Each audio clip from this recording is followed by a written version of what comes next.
I mean, the last time I talked, I heard about a whole Chelsea rebrand. But if you guys want to go back to your slutty ways, going through managers, Wow. Factos. Wow. Let Vader speak on it. They're pimping out themselves now. Is he lying? True Vader. Is he lying? Did you know how many times I cried? You know how many times I cried, bro? Every time I see Nagelsmann coaching, You can't call this team a golden generation. There's nothing. I was asked, what is a register?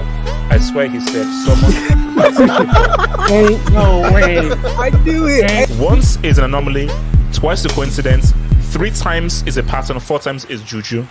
That's my saying. So I'm sorry, it's witchcraft is happening. Fake Brazilians are on the loose. Fake Brazilians are on the loose, and we have to catch them as soon as possible. Just like Pokemon, we have to catch these fake Brazilians that are on the loose, man. So we're going to be talking about Barcelona, Xavi, Raphinha, and really do an in-depth analysis as to who is to blame and why have Barca been going through what I think is a pretty bad period in terms of footballing quality and technique. Then we're going to talk about Pep Guardiola.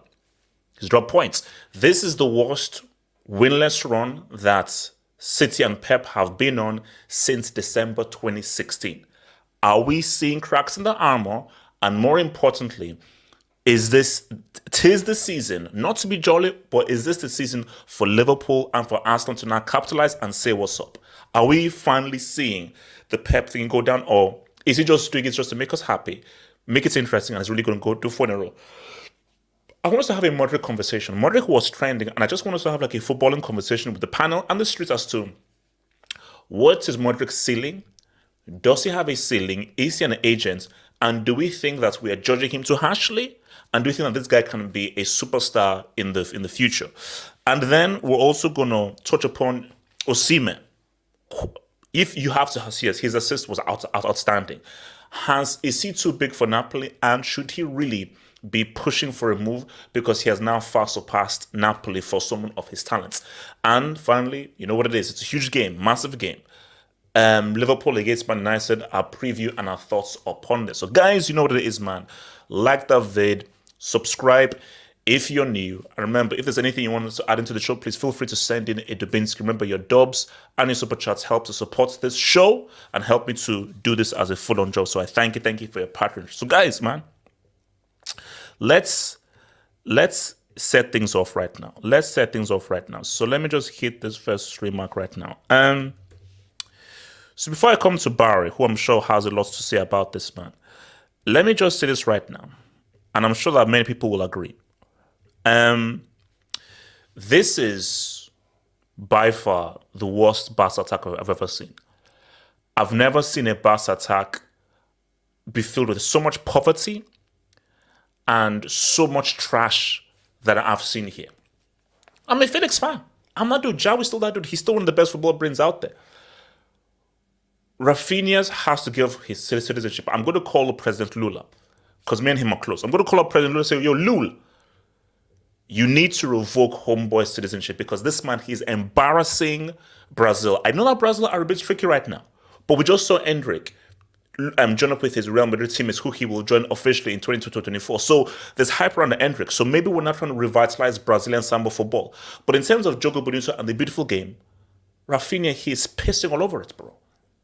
So we have to have a conversation about, like, as much as we play Xavi, Raphinha is trash. But how much blame should Xavi get for this? Because I'm looking at this Barca team and I'm saying, wait a minute, They're saying the same Valencia with Mendieta, Morientes, Canizares, Pablo Aimar. Okay, these guys are trash right now. So these guys are bumps.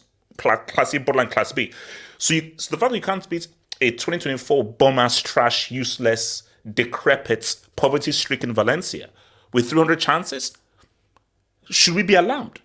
Should we be fully alarmed? So before I go to Barry, my thoughts are this. It's a tricky one. Xavi, you bought these players. You vouched for these players. And how it works in football is the players that you buy, if they fail, it's on you because you vouched for them. Raphinha ain't a Riquelme or a Thierry Henry. He was a player where, okay, he's talented, but he's not a certified talent. So it is somewhat of a gamble. So if he doesn't pay off, we look at you. Whereas if, let's say, you bought a peak Thierry Henry and Thierry Henry failed, we'd actually look at Henry and say, yo, why aren't you saying what's up? So like when Kaka went to Real Madrid, it wasn't like, man, look at the manager. Why did he get this guy? No, because of course you should get freaking Kaka because he was one of the best players in the world. So him failing, we're like, real Kaka, what happened? We know how good you can be. So it was not a gamble getting a Kaka, but it was a gamble getting a Raphinha.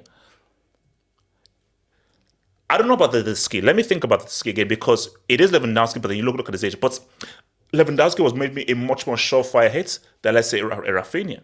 But Raphinha, this guy's garbage, and I think he is one of the main reasons why these guys have been crap. So let me head over to your boy Barry. So Barry, you look at this situation right now, and I ask, who is to blame here? Who is mainly to blame here? What is the main issue here, Barry?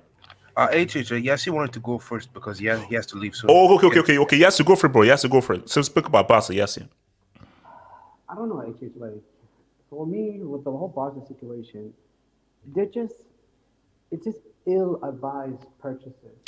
Yes, why are you 3,000 miles away from your mic? You sound like you're in a cathedral. Yo, can you hear me better now? Yeah, better. There we go, better. No.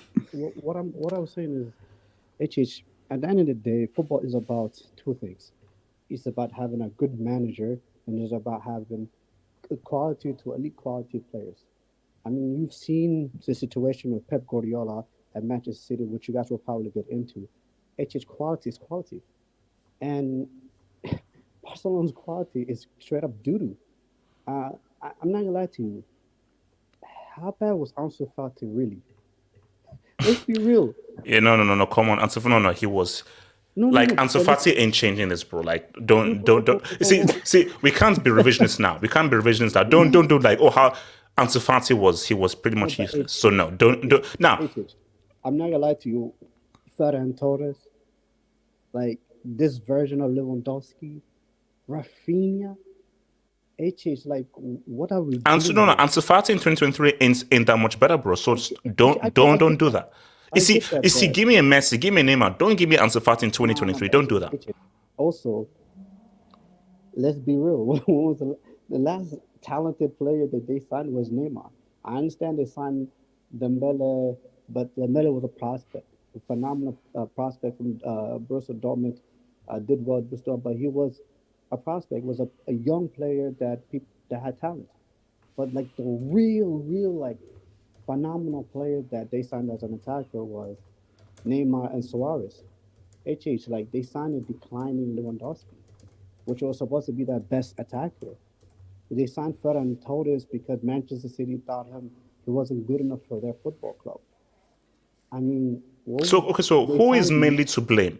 The players are trash. Xavi has no blame, or blame Xavi because you bought these players. No, but I mean, to be honest, if we deep it, they won the title last season, and I'm here thinking how. How? Damn good defense. Good defense. But then the attack wasn't this bad last season. This is a different level. Like this just proves you that this team was low key, especially in the first half. Lewandowski or bust. It really was that like. And the fact that Lewandowski is just, I mean, I don't think Suarez was ever this bad for Barcelona, but my God, this guy, I mean, he's playing like, I don't know, like he's playing for that one guy that we bought for loan last season. What's his name? Weghorst, literally. The horse. I think the horse is even better. Like that's how, like Lewandowski is bad. He's like class A brick. Like this is like this is a fall from there's no explanation for how bad this guy is. So No, look, yeah, but listen, okay, yes, Papa, he's old. Rafinha is not old. See, for me, I have more smoke for Rafinha than Lewandowski. For Lewandowski, we know what you've done in your career, and you are old. Rafinha, you're not old. You've AJ, not done anything. You have no credits in the bank. You have no no, legacy, and this should be your peak. I mean, how old is Rafinha? Isn't he in his 20s or something? How old is he? no, but AJ, think about it. Where did they buy Raphinha from? They bought them from Leeds United. If you kind of deep it, why would I ever spend so much money on a player from Leeds United? AJ? Let's be real. I know he did some decent stuff in the Prem, but Leeds United, AJ, like He's 27. Yeah, do 27. He's 27. 27. do you think 27. I'm gonna spend 70 million on Solanke from Bournemouth? I know he's playing fantastic right now, but come on, AJ, like let's be honest. You spent 70 million on I might say Solanke. the only player the only place Respect Solanke, man. Leeds United. He played for them in the championship. AJ. This guy was a former championship player. That's what he was. Like, come on, let's be real. A Brazilian, if you're a Brazilian, you're that talented. AJ, come on, you should be playing somewhere other than Leeds United. Like, let's be real. No, I mean, look, see, I mean, look, because see, for me, I now feel ashamed because I was doing a bit of Cardi B for your boy, You are. Raphinha. Now I'm actually glad Just a that bit. we dodged this, because no, we're not that much a little better. bit, a little We're Chelsea are not that much better because we're going to talk about a certain Ukrainian. And I said, call me crazy. I'd rather have Raphinha than a certain Ukrainian, bro. Call me crazy. I'd rather would because I think Raphinha works better in the Definitely EPL. better than Mudryk. Oh no, he is. No, come on. And also he works better in the EPL. He works a lot better than the EPL where there's a lot more space to now say. But like, what does Mudryk actually do? Like, Wait, hold on, no. I know Trust me, he no, we'll doesn't- get there. We'll get there. So, Barry, talk to me, brother, and I'll come to you, Antonio. So, Barry, who is? Yeah. I want to know blame. Who is? Because I don't know. The players have let down Xavi, or Xavi, you vouch for this player, so therefore you have to take responsibility for this player's failing because you went to go and buy them. Okay, I'll tell you. Today, it's on the players. They had their chances. Lewa, Raphinha, Ferran, they had their chances, but they missed. And the thing is that last season we won the league because we had a very good defense. We were able to keep clean sheets, win 1-0, narrow ones, 1-0, 2-1, every time. But this year, our defense hasn't been playing very well because we missed the balance, the controller, Busquets. He's missing. So when you don't have that, and now we are in a position where we need the attack to step up, it doesn't work. So maybe I can blame Xavi and Laporta because they wrote off the Kool-Aid because they saw, our defense is very good. We don't need to really upgrade the attack and get some new players and all that, So now it's a tough situation because we're stuck with them. And even so, Vitor Roque is going to come in this January, but we don't have players who can really help him to really develop necessarily because we don't have necessarily that much wingers that can really help him to elevate his game and make a difference because it's going to get real afterwards. I don't know if we can. No, because it's not over. Because I think the perfect way I think you've actually put it the perfect way. Big picture, it's on Xavi because you bought this players. Big picture. But if I'm talking about this game specifically, what do we always say? A manager has done his job if the team has created chances. Then the manager's job is done. If the players don't put away those chances, that's not down to the manager. If your team is unable to create chances like a certain team in blue, manager, what's up? What are you doing in training? But if I can see that your pattern and strategy has created many chances, the manager's job is done. Now is not time for the players on that pitch to execute. So if you can't execute, how is that on the manager? Yeah, because the young great pass from him who led to the goal. Pedri had a good game. Pedri had 2 or 3 amazing passes, bro. Yeah, so you're right. Today it's on the players, but in the bigger picture, we're still trying to contend. Even so, I don't think we can win the league. Maybe it's too soon to say that, but I don't know if we can win this league. Wait, hold on. So Barry, you're saying that I'm going to be reporting on a title race between Real Madrid and Girona. That's the last thing I wanted, but the way it's looking, okay, I can't tell you otherwise. But I cannot say it's completely over right now because it's still early. We're still mid-December, but it's not looking good. That's what I'll say. Antonio, talk to me, bro.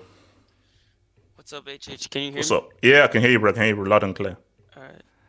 I think with Barca, just like to me, like right now, it's a whole bunch of problems. So like today, I wouldn't blame Xavi because literally there was enough chances for Barca to put the game away. And I know like the defense has been letting up a lot of goals, but in my opinion, when you miss as much as Barca does, you create so many chances in football. You're just letting the other team get back into the game. You're basically saying we're exposing ourselves. We're not going to kill the game off. If Mm. Barca maybe score two of those extra chances that they had, Oh, go yeah, they 3-0 win up, easily, yeah. maybe it's a 3-1 game or a 3-0 and it's like the game would have already been put away.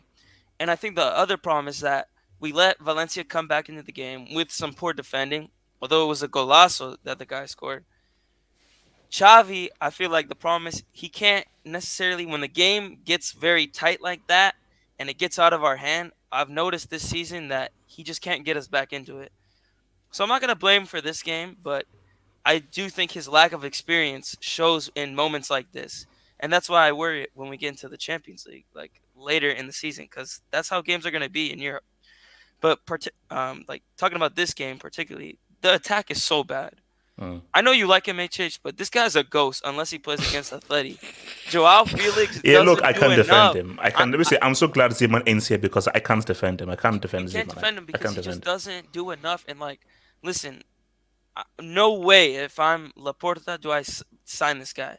Keep him on loan, have him for the rest of the season. Get rid of him next year. And Lewandowski, I don't care what anyone says. I know we won the league last year, but if I'm keeping it a buck, he was horrible at the second half after the World Cup. And yes, we won the league, but we didn't win it.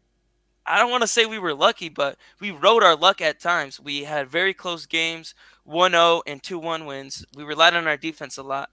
And Yeah. now you see without Dembele, and I know we say he's a brick and he sucks, but under Xavi, Dembele was pretty good. You know, he assisted and all that. I'm not saying he's a great player. I No, wanted no, him out. we'll never say that, no. I think, hey, it was good that Barca got money for him, but the problem is Raphinha's not much better. In fact, I'd say he's worse.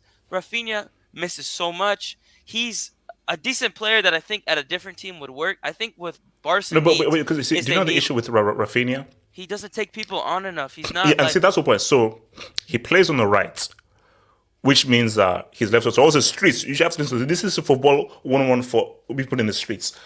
yeah. So the way Raphinha, the position that Raphinha plays, you have to be an inside forward. Yeah, That he's means like, you have to cut in and shoot. So the issue with Raphinha is that you don't get the byline, and you really can't because you're on the right and you're not right-footed, or you're not two-footed. And also, if you're on the right and you're left-footed, you have to be like a Salah, which means that you're cutting on the Yeah. inside, either doing a through ball shoot. So he doesn't do neither of that. you do neither of those things. So then you are pretty much useless. And he just doesn't fit the way Barca wants their wingers to play. We want someone like a Dembele who takes people on, dribbles, just gets the And also, takes bring people another on, thing it that creates chaos. neither, and that's the issue, neither player does that. Felix and Raphinha, they don't And do those things. Felix They don't doesn't really do enough. attack the defender. So Felix doesn't have enough pressure. Like, here's the biggest problem with Felix that at least Raphinha has a little bit. Raphinha's pretty decent at like, pressing at times. I'm not saying he's good, but he's decent at that. When it comes to Felix, he's just too lazy for me. I think if he was, had a low work rate but scored a lot or created a lot of chances or just he did more with the ball. I don't even care if he gets a goal or an assist, but he just doesn't do that enough. And like we've said with Lewa, I just think it was a bad transfer. I'm gonna say it. Lewa was a bad transfer. no. You can't say that. Yes, I can. Let me tell you why. Listen, yes, we Do won you the league. do you If win the we league scored without the most Lewandowski's goals last season? Do you win the league Maybe without his not, goals but last also season? Thank you he for got the us 50 indirectly million. out of Thank the you for the Champions League 50 last year. million. In every team that he played that was quality, absolutely shut him down. And this year, it's literally he can't play any teams. He is bad. Listen, and it sucks because today I actually think he had a game. I think he had a better game than most of the games he's been playing. But I tell you, you can't call it a. See, you can't do that. We will. Yes, no. Lewandowski deserves all the smoke. You cannot say it was a bad transfer. Yes, you can. No. 75 million what you at say. 33. That's This is a what you horrible say. transfer. He's now finished already. We're broke. We should have invested in a different striker. We could have got Julian Alvarez instead of Ferran. No, he's Okay, right. now hold up. How much was 75 Yeah, Lewandowski? come on, Wait, man. No, I'm done with hold up. this. How much was No, Lewandowski? How Barca much was invested Jose? their money badly. Let me tell you why. 75. You're like, wait, no, Lloyd. Wait, how much was Lewandowski? Well, I think he was like Around around 50 75. million. Nah, it wasn't. Nah, it was like 35, 30 50 million. See, I million. You 50 forget. didn't million. pay 50 million for that guy. Wait, lying 75. on Wait, on why 75. you guys lying like that, man? Why you? 75 Kenny, for these guys are lying, bro. Kenny, these guys are 75 saying You lies, guys, bro. It was 50. It was 50. It was 50. Streets, okay, can 50 someone please mil. research and tell me how much 50 Lewandowski million. was It for was Barca? 50 50 mil. mil. It I'm was 50 sorry. mil. It was 50 mil. mil. I'm sorry. It's not 50 good mil enough for 1 because year is a bad transfer. yes, he's 45. what you want them the league? but he Like, didn't what- win us the 50 league. mil That's for what I'm 1 year saying. is a No. bad You He see, didn't transfer. win us the league. but He was Kenny, just you a have to, big part. Kenny, you have to think a big Didn't picture win here. Pichichi last year. No, Kenny, you have to think Yeah. a big picture here. Fugazi, Puccici, For that Fugazi. price, I need Who- no, years, but- not just one No, year, but bro. Yeah, but I let's need be 2 or at 3 50 years. million. Wait, at 50 million, who are they going to buy on the market that was going to do Someone what? better that could be younger Alvarez. with Alvarez. potential. Alvarez already gone. Alvarez is gone already. There's no strikers See, like this that. is my Let's point. not kid ourselves. You're not listening to me. I'm saying Barca invested their money badly. Why would you go get Ferran Torres over Julian Alvarez? Who's the idiot that's like, Can I yeah, respond? let me get Ferran over him? See, Can I Ferran respond to Torres, this? like, that guy. Wait, hold on. And Barry, what do you say, Barry? Nah, because okay, now it doesn't look good, but let's take it back to the previous summers because he had 2 all-time seasons in Lewa, I Bundesliga when it understand. comes to goal scoring. So like we can't say, oh, now it's a banned transfer. Maybe Ferran, can maybe go. it was a gamble, but Lewa, we can't say that. You see, no. You see, Lewa, I just don't understand why Antonio, would you have get to be him no, at this age. Antonio, keep it to its stack. When the transfer was made, you were Yeah, like, we were this hyped. is a big move. No, I Yeah, didn't we were see. That's hyped. the thing. I was hyped, but I'm looking at it now. I'm like, he just hasn't given enough in the 2 years he's been here. I know we won the league with him. But Antonio, you don't get to do that. Hindsight is 2020. Nobody would have predicted this sharp decline. So when it don't was know, made, AJ. and after the I feel seasons like he it's had, not- we thought, oh, bro. No, because I look, don't know. we I said think that. it makes Hold up, sense, Antonio. though. Like, I Wait, hold think up, I was Antonio. He's a being bad man. blinded by He's the a bad money. Wait, man. hold up. Also. So you have to understand that when it was made, you were like saying that when we think of the best strikers of the last 10 years, Yeah, he's Lewandowski one of is there. So you're buying a guy who is one of the best strikers of the last 10 years, who people say was robbed off a Ballon d'Or. So when it was boom. was So on the- nobody predicted he would have such a But sharp he was decline. okay, he was on the decline though, and the thing is that Was Bayern. he? What? No, not like this, bro. We What? didn't predict He this. just Wait, this is he what I'm just trying to he just tell had like his one of his best Okay, seasons but in this the is league. what I'm Or trying to tell you. Hold on, this is what I'm trying to tell you. At Bayern, it's different. He's been there for so many years. The team's already built around him. He fits the system. He's just it's different. Coming to Barca, he's gonna have to adapt. He's gonna have to change his style. You see it now. He's lost a little bit of his muscle. He tries to now play way deeper than I don't know if he played like this at Bayern, but here at Barca, he just tries to play deep, and it just looks horrible. Like he can't do it, and he's too slow. And I don't know. Obviously, at the time, we were all saying it's a good transfer. I just think now, for the amount of money, for the position Barca's in, Barca doesn't have enough money because the problem is we also bought Raphinha for 75 million, and it's like both those players together were almost over 100 million. You know, not too much over it, maybe like 110. Barca's broke; they can't afford to get anybody, and now it's like No, he's no, got these two you know guys what? Okay, sitting but you know here, what? and what are Here's we the gonna thing, do? though. Who's gonna buy him? He's speaking facts, though. He's speaking facts. Who's gonna No, buy no, him? no, though? no, That's but the look, thing. see, And I think who are we're we being gonna unfair. get? We wasted our time. yeah, we've been Oh, unfair hold on. at the Let's be- time for that. You see, guys, let's be At fair here. that time, We for can't that be revisionist. Let's be fair here. When all these transfers were made, did anybody say Raphinha, Lewandowski? See, that just No. shows you that we No, were all Rafinha, yes. That No, just no, shows you no, we were no, wrong. but Rafinha, yes. no, but you know the Rafinha one, I can get it. Maybe some people were it was unproven, but when at the time when you needed a marquee attacker, you needed a guy that can guarantee you a certain amount of goals. Lewandowski was the best available choice, and for that Yeah. price as well.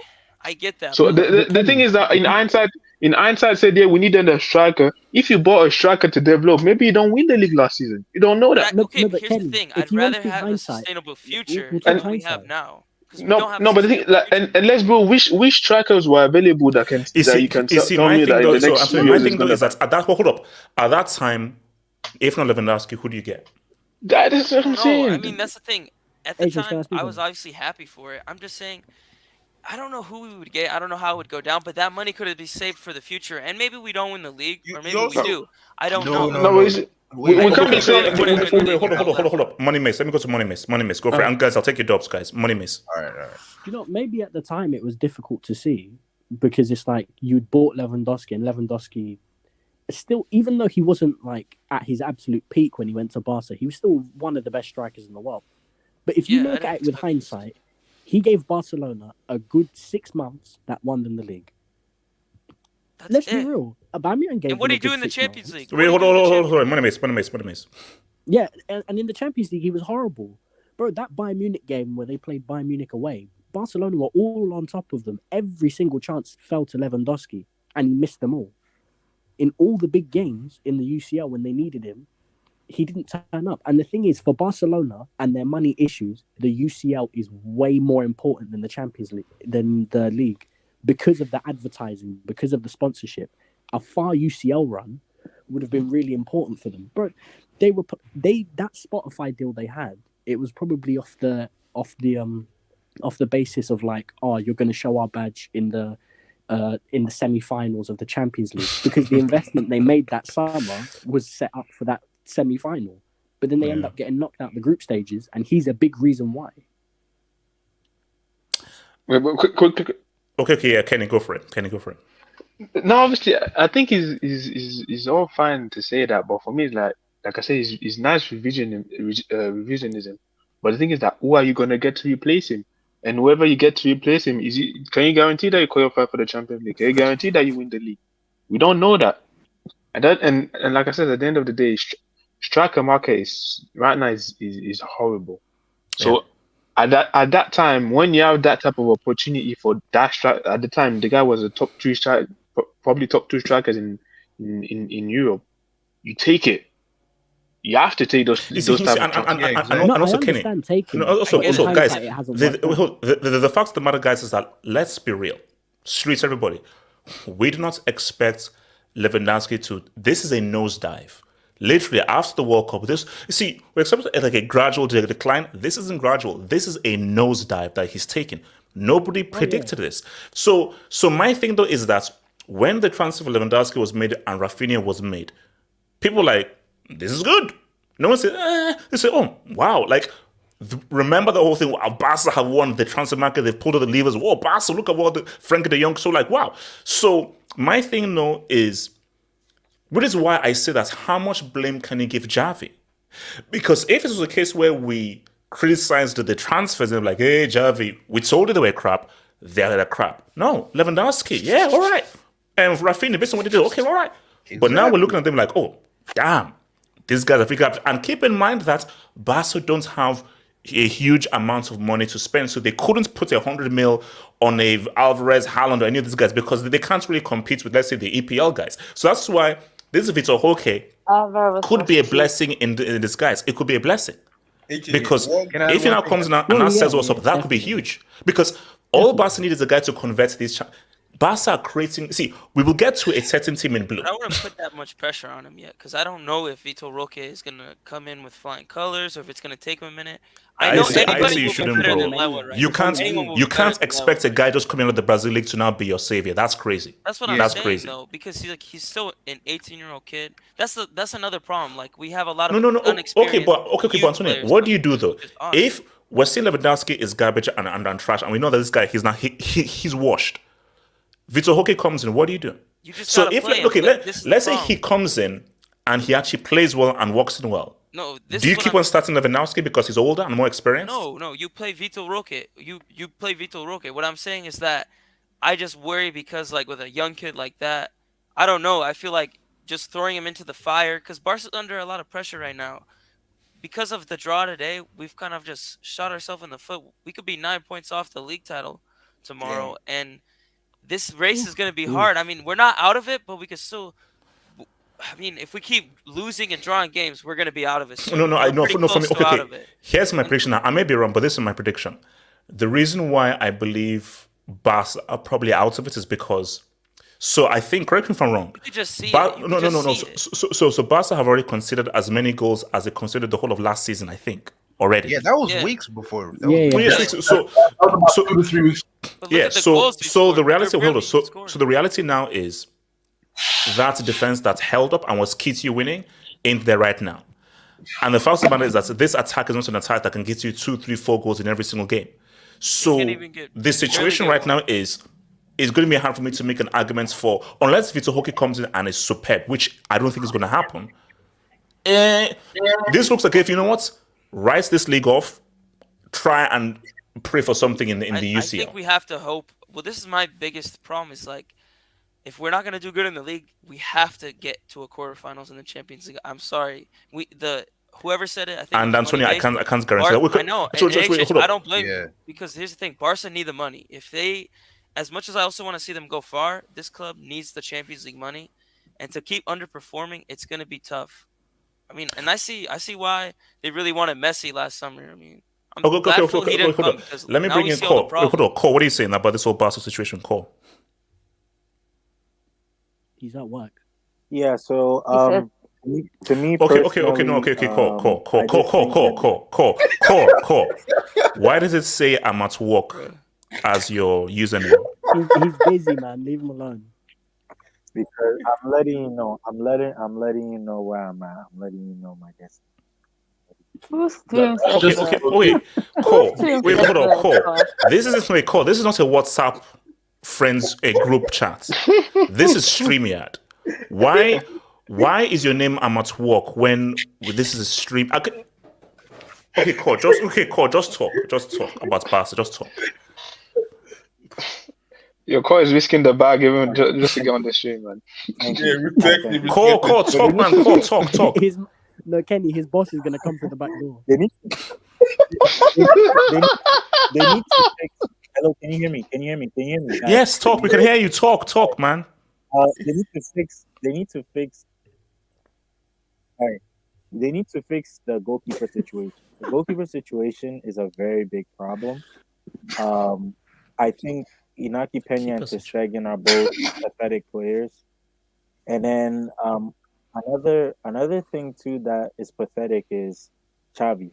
Xavi is pathetic as a coach. It's a waste of time, waste of space. So I've not heard you mention Lewandowski or Raphinha yet, but okay. No, Lewandowski is a really good. I think it's a really good sign to sign Lewandowski. Raphinha fits in Bayern Munich. He's not a Barcelona winger. He fits in Bayern Munich. I feel like he would do much well in Bayern Munich than in Barca. No, he doesn't. So Lassie, you taking him? No, are you kidding me? Cut that bitch off! What is this dude saying? This dude's waffling. It's just 1-0 for 30. Come on, man. So hold on, Cole. If I understand, you say that hold up. You're saying that Lewandowski is still a good signing in 2024, and Raphinha is a Bayern Munich kind of a winger. So hold on, wait, Cole. So you'd rather have Raphinha than Kingsley? Wait, hold up, Cole. Let me ask you quickly. Cole, shut up, Cole. So you're saying that you would rather have Raphinha than Kingsley Coman? Yes. I'd rather put Coman in the left wing and put Raphinha right wing. Yeah. So he's better than Son. That's my person. In my opinion, yes. Okay. He's better than Son. So Raphinha, this season is better than Son. Is that what you're saying? Yeah. Shut your goddamn ass up.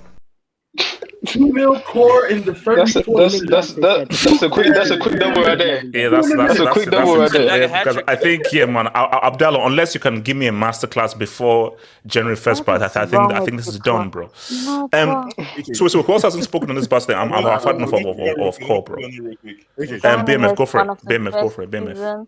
I think Raphinha, who has no. BMF. I think Lewandowski is a good signing, but I don't think what people are not talking about part of his decline was because the guys played too many games. I thought it's 34, 35. You playing 60, 50 plus game is not going. His body's not going to take it. So I think that's the reason why I think it's declining right now. But I also agree that you can't say you spent that 50 million like 2 seasons ago is a bad sign because at that time, you couldn't get nobody else. Like the strikers we were literally, they were saying there was no market for strikers at all. No, okay, but BMF, the argument is that for 50 mil, shouldn't you think more long term rather than short term? Yeah, let me. Yeah, but if you bring in a short term striker in, you also have to have like an experienced guy that can help with the young striker. That's my take. Because I'm like, if you bring a young guy in, like say Roque comes in and he doesn't hit the form run right, and let's say you need someone that can guide them and put experience. You can't just bring a young striker in and think, okay, lead the line for a big club like Barcelona like that. You have to bring the experienced guy. That's why I said them signing Lewandowski is actually a good thing because if Roque, Roque can learn from you and wait, learn what from him? How to piss in a bag? How to be a geriatric? Come on. No, wait. I'm trying to be respectful, BMF, but I'm sorry, like. What can he really learn from a 35-year-old, bro? Come on, bro. Because what I mean by is like Lewandowski, like he can learn from Lewandowski in terms of how to miss, how not to miss. No, relax. I disagree with wait, hold on. Let BMF land. BMF.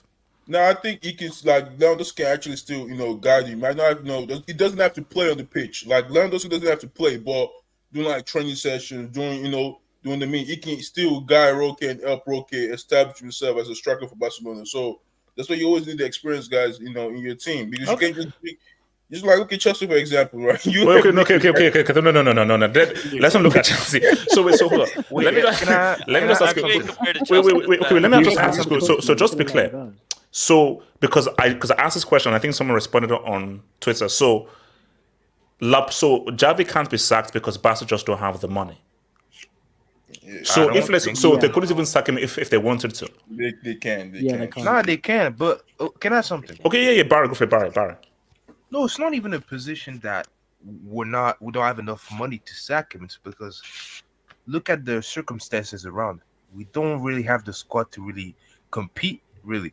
Because hold up, Barry, hold up. But Barry, let me ask you this. Okay. So Barry, does a more experienced manager get more out of this group of players than Xavi? I think yes, because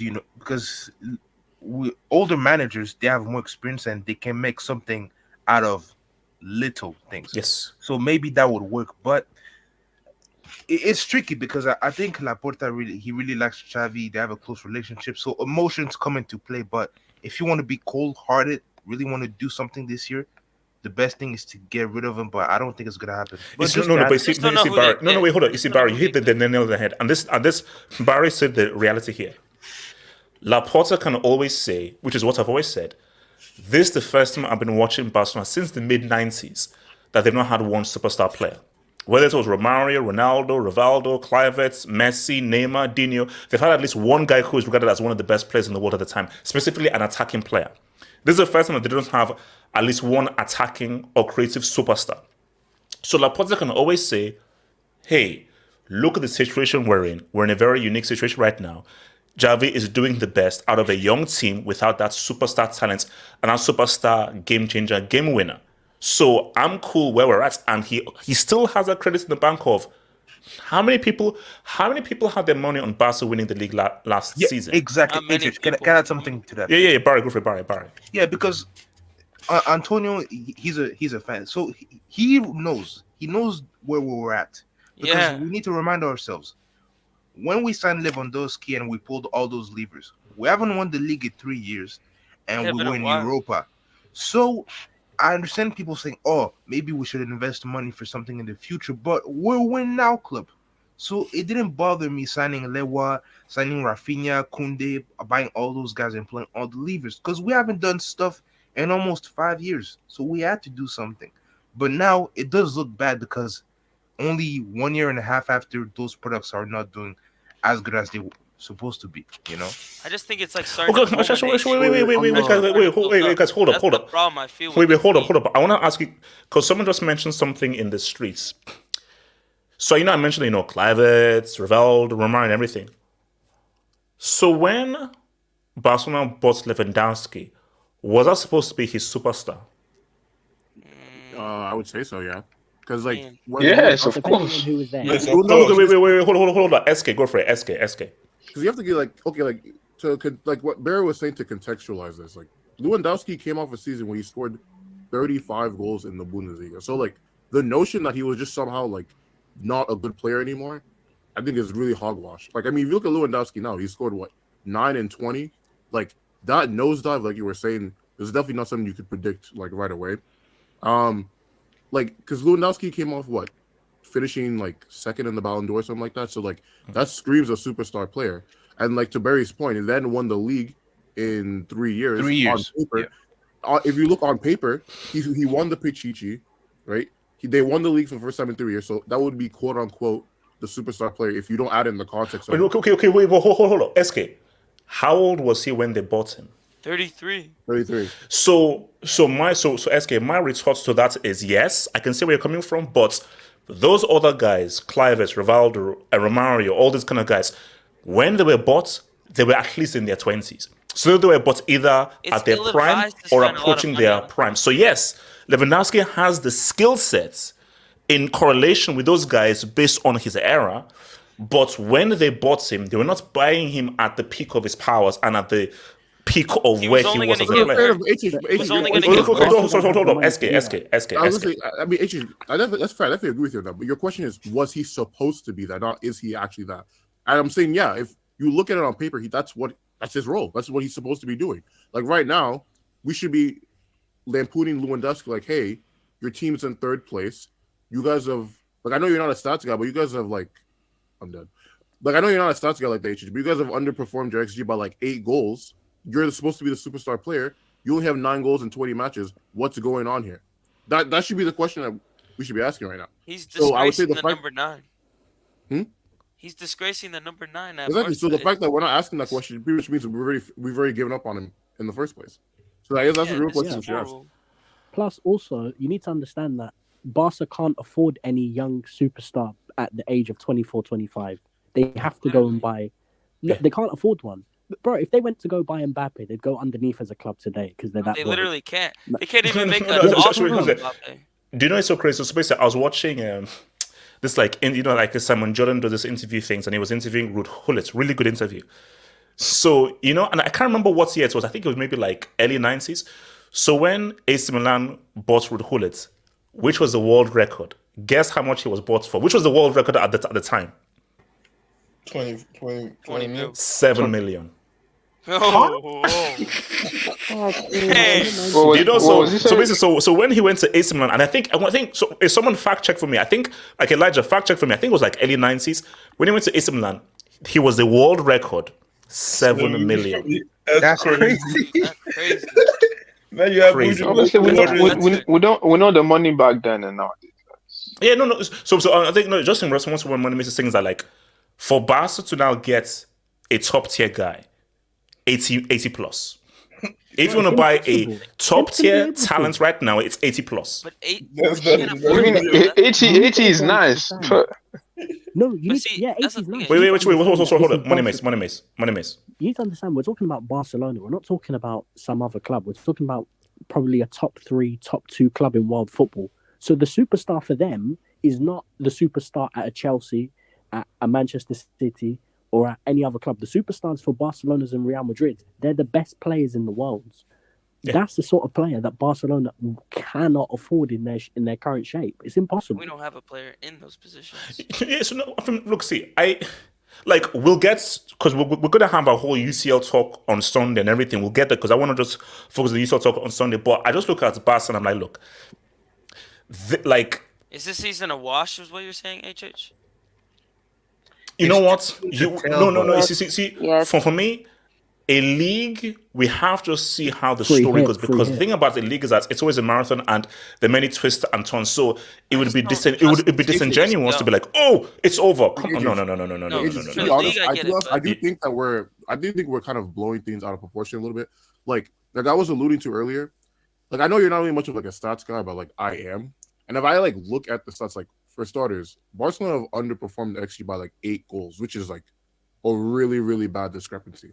So like I don't think, at least from a coaching perspective, their attack is as bad as we're making it now. I think the actual execution of the attackers. No. But like, SK, over the so, season. no, wait, hold up. So SK, if they are badly underperforming their XG, that is the issue, and that's the issue. We say you're not executing. And so they're just playing because here's the thing, Barca, they create chances, but the fact of the matter is that you have a striker who is on the decline, another winger who's so you don't have guys who are clinical goal scorers here, because in that same game, bro, if a Brazilian has a 1v1, I expect two They things. would score. No. Two things. You're dribbling past the keeper, or you're dinking or chipping the ball over the Or keeper. they're getting it through the guy's legs somehow. So my thing though is that the issue right now, SK, is that yes, the XG is there, and they're underperforming it because they're creating those chances and they're not putting it away. But the issue though is that they're not putting it away. And here's the thing. It's this, it's very similar. I mean, we'll get to the whole shot stock. It's very similar to the whole Nkunku thing. Is Vitor Roque now the Lord and Savior of Barcelona's season? Yeah, but my question to you is, if you're Xavi, right, and you're looking at what your scout people are telling you, like we should have like 40 goals, but somehow we only have like 30. What you as the manager, what can you do in that situation? Because my tactics are getting you in those positions. Nothing. So, no. Here's my thing. Wait. So this is what I always say.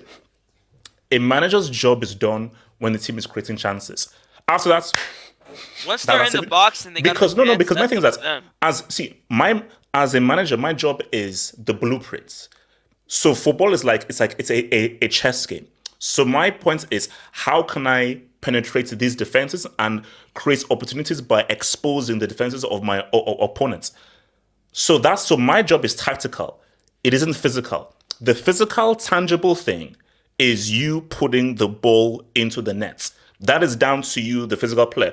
Me as a manager, mine is mental, tactical, which is, okay, this is the structural blueprint here, and this is the strategy I'm going to use in order for you to create those chances. But if not, there are only so many times we can do it in training.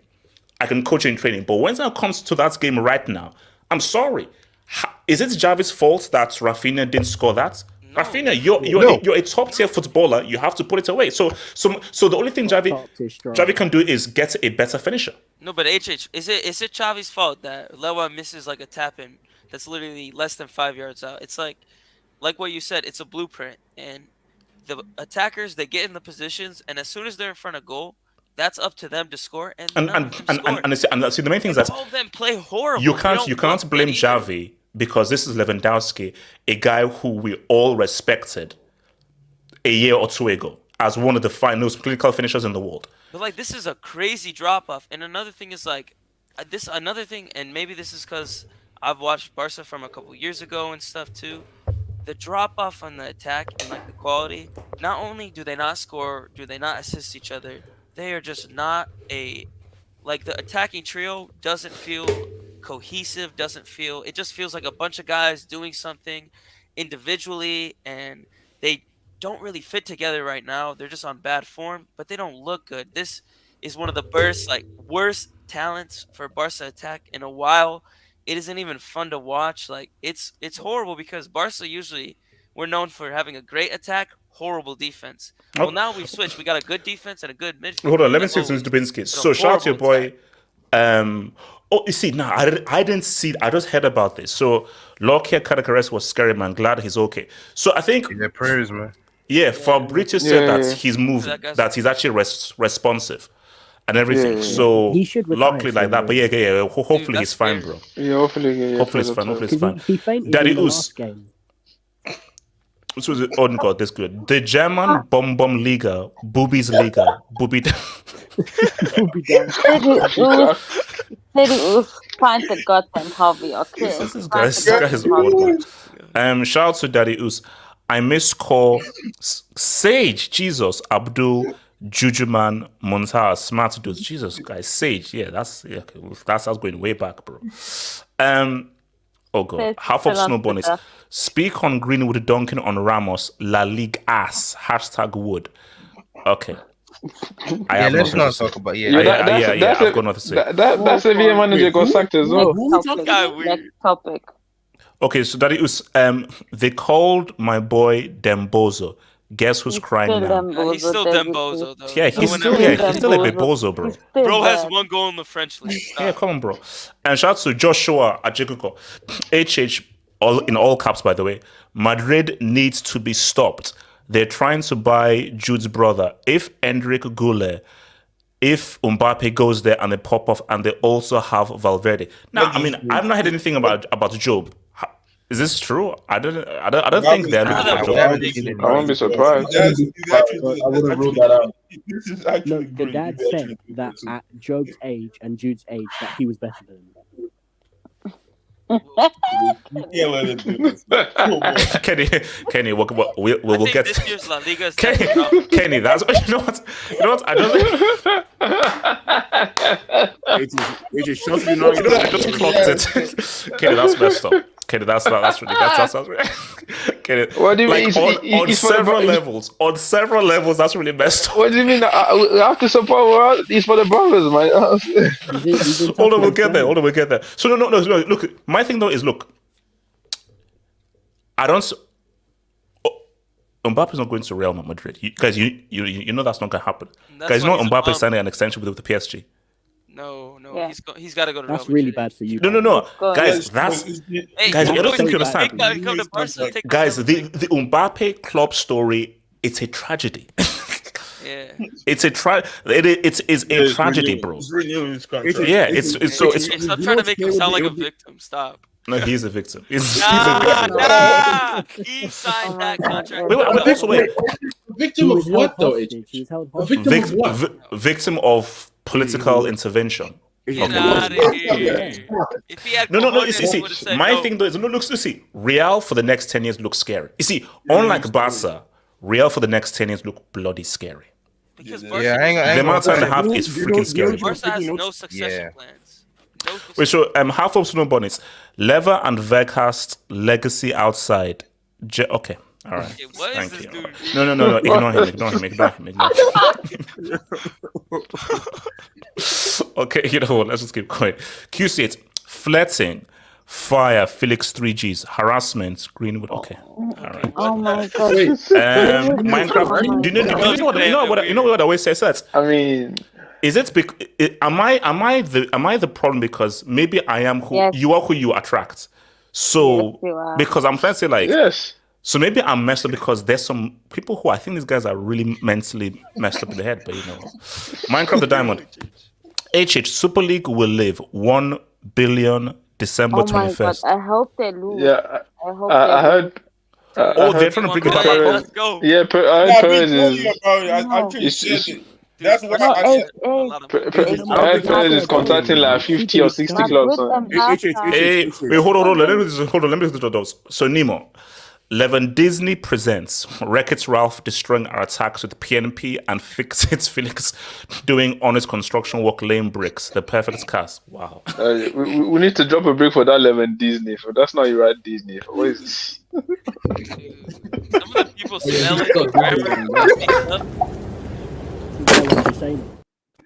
When you do a dub, don't you have that red thing under the thing if it's misspelled? They don't even read it. No, I don't think Louis Disney's a real word. No, it is. Like in the slang dictionary, Levin Disney is a word. Yeah, it's a word. Some guys go to school, man. Go back to school. We shout out to Abris Fair. Do Barca make top 4? Okay, look, let's not be like reaction. Okay, that's my thing here. Look, see, it's still early. At worst, fourth. Yeah, agreed. I legitimately think they fall away. Bilbao around though. Bilbao and that form looks crazy. No. They make top 4. They make top 4. We will always get top 4. They make top 4. It's just that. At worst, they finish fourth. Yeah. Like for I me, agree. Bilbao are not a team who you believe can fully be consistent though. So nah. But if Barca will always get top 4. We literally were 10th in the league once. No. But see, guys, are we having a Girona Real Madrid title race? That's what I want to know. That would be crazy. I think it's Real Madrid's to lose. Elijah, that's crazy. Girona and Real Madrid, that's crazy. Because the thing is, look at for Barca, look at Barca's schedule end of this month, January, It's gonna if be a they tough don't one. win any of those games, say if they don't win 2 of those games, or no, they win less than 2 of those games, they'll fall away. Yeah. Shout out to your boy Ifman, member for 10 months, man. Thank you for your membership, bro. Lever's date of birth is the 21st of August. He was 34 when he started for Barca. That's what I'm saying. Really A old. 34-year-old can't be a main superstar, Brad. I don't know. Sorry. No. I'm not saying I know it Shout out sounds to like I'm LeBron, being a shout out to revisionist, LeBron. but it's not a smart transfer. If you're a smart club, you don't make that transfer because 34, man, I'm sorry. Like, he worked out, and I'm glad he won us the league. Always want to win trophies over everything. But I also want to see good football, too, and I want to see us back at the top. With Lewa, it's just not possible. Like, buying him at such No, an no, old no, no, age. no, no, no, Nah, no, Antonio, you can't be revisionist at the time. It's made sense No, because I'm thankful for his because here's services, no, but it made sense we won the league. Antonio, you have to understand. We knew decline happens to everybody. We didn't expect this sharp of a decline. So I no one know, accounts for we that. did an HH, but the guys who work for Barca are sporting, what do you call them, like scouts and stuff? Hey, this is their living. If they can't do that, if they don't know when, Yeah, but to be fair, he was Wait, collecting hold on. that's Let me gonna finish. be, So, I don't Shanson know. adds It was a good 25% transfer of back TV rights sold here. just for Raphinha on live TV. Bro, the guy's a disgrace. we bro. could have combined that money for Craven 18. Thank you for the Dubinsky, man. There is already huge pressure and expectation on Vitor Hoke when he comes in. He now is forced to be that superstar player, HH and save our season. We're literally praying for him to save our I season. don't think that's fair. Craven, do not do that. That's not fair. Don't at you all. dare do that. Again, that's just unfair. That is wrong, and that will only give you disappointments.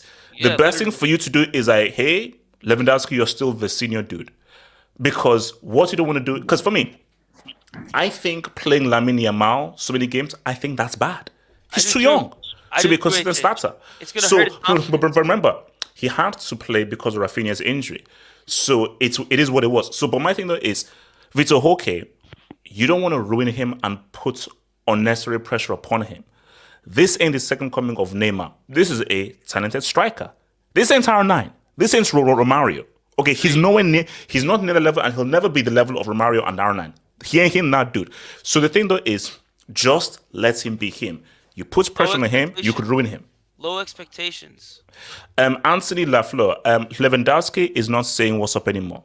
100%, bro. Like the guy is gross in the performing, man. Josh. Okay. No. I'm not reading that. I'm not reading that. I'm not reading. And Somasi don't answer. I'm not reading that out. Daddy Us, we're all waiting for Kelvin. Daddy Us, this guy's well. Okay, guys, let's cook, man. Let's cook. So actually, you know what? I want to come first to Money Mason. Actually, no. I want to come first to Elijah with this. So let me just set the stage. So, Pep, you don't fool me. Remember when this lying prick started to cry saying that he couldn't replace Aguero? Pep is a liar. He's a liar. Basically, Pep would be an amazing poker player. I would not want to play Pep at poker, bro. He would be amazing. Basically, I don't know whether you've seen this film called Rounders with Matt Damon and John Malkovich. It's about poker. He'd be amazing in that film. He'd be, bro. He should be. He if they do Ocean's 14, Pep has to be the 14th member, bro. He's going to be the 14th member. This guy, he's a liar. I am not fooled. But let's talk about it because we, as a football panel, we have to talk about this. December 26-16. He hasn't had a winless run like this since December 26-16. So I've got a few things here. 4 in a row. That is serious. So why is 4 in a row hard? Why is 5 in a row hard? Why is even 3 in a row hard? How do you motivate players each season? Especially after they've won, how do you make them hungry to win again? So how did Juve do that 9 in a row? Well, I know how Bayern are doing 12 in a row because it's Bundesliga, that's a whole other situation. But for Juve, if we say that there was no criminal stuff involved, how did the Conte manage to motivate those kids? So that is a skill in and of itself. So even do 3 in a row. Let's see, to do back-to-back, to do 3 in a row, it's hard because, hey, we've already won. How do we maintain that hunger to do it again? And again, Real Madrid. Hey, we won the freaking Champions League. Do you know how it is to win one UCL, but to do it again and again, it's tough. So Pep saying that we are going to win the Premier League. No one's ever done 4 in a row. I want to be the first to do 4 in a row. It is a tough thing. So are we now seeing how hard it truly is, or is this just okay? It's a blip, but this ain't insurmountable. Now, guys, keep in mind that there's Club World Cup tax to come through. So even if Arsenal and Liverpool say what's up, guys, there's still a lot of football to be played. So the way I see it is, I'm like, those eyes emojis, I'm like, okay. But my thing is, will Arsenal and Liverpool capitalize? 1. Will we have a winner on deck 23? 2. And 3. When's the real City shop, which they will, like Slim Shady, when the real City does stand up and wins 12 games in a row, which we know they can do, what will the context of the table be like? So I don't know how I feel, but it is interesting because all I wanted is make this damn title race interesting. Don't let this thing be over in March. As what's it called? As Maximus said, are you not entertained? Entertain us. Elijah, what are you saying, bro? What do you read with this blip that City are having? The worst run they've been on since December 2016. Yeah, but before I start, shout out to my guy Tom Locke here, man. Like that was some scary stuff this morning. And seeing the comments on social media was not too pleased with it. But it's social media. Those guys are clowns. But yeah, continue. If you pull up the table, I legitimately think there is. I'm not buying this title race stuff yet. I said talk to me in March about the title race because I believe the real Manchester City shows up in March. So Man City has literally a month and a half to get their stuff together, and if they don't show up in March, then we can talk. But right now, I'm not ruling Manchester City out. I think the mistake that Pep is making is being so sure that his team will win the title. That's the mistake I'm giving him because I've watched. No. But see, Elijah, there are 2 ways to view it. It could either be a mistake. It could either be one of the biggest flexes ever. Oh yes, absolutely. It could be one of 2 things. But right now, like especially today, like Ederson was horrendous. What the hell was Foden thinking? Like that it was just it was not Man City like. Talk about Kyle Walker. That guy's a clown. It was just un-Man City like. I still do believe that they will be in it in March, but if they keep slipping up, say in January and February, and let's not be surprised if Pep starts buying people in January to solve his quote unquote issues. My thing, as we all know, we say that Pep is a terrorist. Why? Because he says things like this. There's a quote from Fabrizio today where Pep is on people believing that Man City's success was easy due to money. This guy says, we believe it's exceptional. The teams don't really believe it's easy, otherwise they would have done it. And they have not done it. We have done it. Shit like this pisses me off, man. Oh, shut the fuck up. Shut the fuck up. Exactly. Like, things like this piss me off, man. Like, I really, like, the fan in me, I really want those 2 teams to really show up and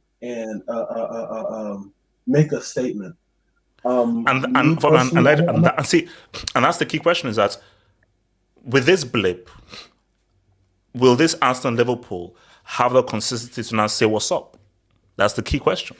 That's the thing. Because if we have we'll get to the preview afterwards, but if you have a situation that Arsenal lose or draw tomorrow and United miraculously win tomorrow, now what? Exactly. Then it's like, and then remember we have the taxes back, games in hand. GIH, that's how I call it. Games in hand. I don't think when you have games in hand and the team is ahead by, say, 10, 12 points, they're not really ahead by 10, 12 points unless that second place team drops the equivalence of that amount of points. Say if they drop 4 points, okay, then we could say, okay, it's over. But City's going to get about 2-3 games in hand. I believe that. And then they're going to use that to their advantage. And then we get to April, it's a 1 point race. And also, you have to keep in mind that City have been in this situation before when they've had several games in hand and they've won those games in hand and piled away. It was the same thing that happened last season. People were like, oh, how did they hold points? No, they're not, because they have games in hand. So my thing is that the table reads when everybody has played the same amount of games. When people have games in hand, I don't care what the table says. Come back to me when everybody has played the same equal amount of games. That's the real table. That's why I'm saying that. That's what I'm saying, especially January. I mean, especially this week and next.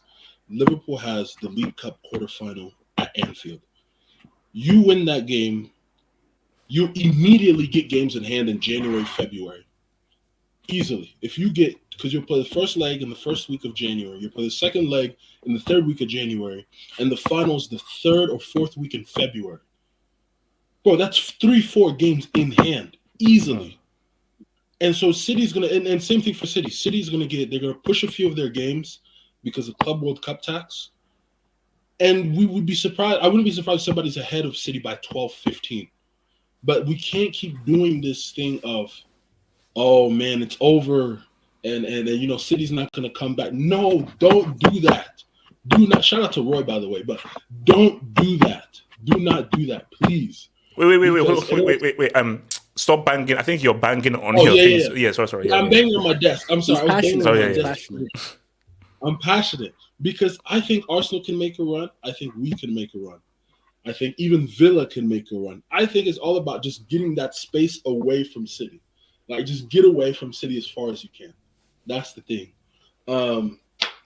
Last thing for me, honestly, those two games, and then the games, I think the games between each other in the top four will be key. Okay. So what's it called? Money Mace. What do you say, man? Are we seeing is Lep cracking or too early, man? Let's not get excited, bro. Let's let the Lep stream be put on ice. No, Lep is not cracking, but HH, this is the best chance that any team is going to have. They've never been this bad. They've never been. HH, pull up the table quickly. City have 21 games left. If they win those 21 games, the maximum amount of points they can finish on is 96, 97. They've never won 21 games in a row. Let's be real, HH. They're going to finish the season mid-80s. Now, I know it's still Man City, but against Man City, the best chance you're going to get is mid-80s. That's the best chance you're going to get. They're not going to win 19, 20 games out of the last 21, HH. And get 90 plus crazy. Points. Yeah.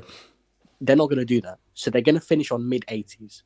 And if they're finishing on mid-80s, I got what I wanted by saying the only way we win this league is if Man City give us that drop-off. HH, mid-80s, I'm sorry, I believe there's no excuse for my team to not win the league. Because that's as good as it's going to get. That's as easy as it's ever going to get. Mid-80s Man City. When have Man City ever done mid-80s points, HH? No, they did that when Liverpool won. The Gundogan season, when Gundogan went crazy. Yeah, that was, hold on. I think that was... that was when Liverpool won. Hold on. So, 2020 to 21, 86. And then the year before, they finished with 81. Yeah, 81. No, but it's not about when they won, though. So, when they won, 86. Yeah. So, I think, so the lowest points that they've had when they won was... I think it was 86? 86. Yeah, 86, yeah. Yeah, last year I think they had 89. Wow. I think. Yeah, last year 89. Yeah. For Liverpool, every time Man City have fallen off, like quote unquote fallen off in terms of the times they've won the league, is when Liverpool have been like going through injuries and stuff like that. So like they haven't really had like the opportunity to like take advantage of that. But money is what I want to know is, again, I'm with you. I'm like, okay, I don't know what to make of this, and I'm not sure that I want to jump out and say, oh, whoa, do we now have a real opportunity where, okay, this is actually a genuine title race and everything? But what I say though is, okay, Zinchenko, Jesus, or Gundogan. Was that the one of where? Because every other one was like, oh yeah, they can easily go through. But was Gundogan wait, hang on. Are you sure? Because Nunes, Kovacic. So are you sure you could have done without Gundogan? No, 100% it is. HH, people don't understand. Kovacic and Nunes, they were 5th and 6th choice. Man City were chasing other midfielders in the summer. Bellingham was first choice. They didn't get him. Rice was second choice. They didn't get him. Caicedo was third choice. They didn't get him. Man City were looking for other midfielders. They weren't looking for Kovacic and Nunes. They were so low down on the list. Pep wasn't even thinking about these guys. They weren't thinking about these guys.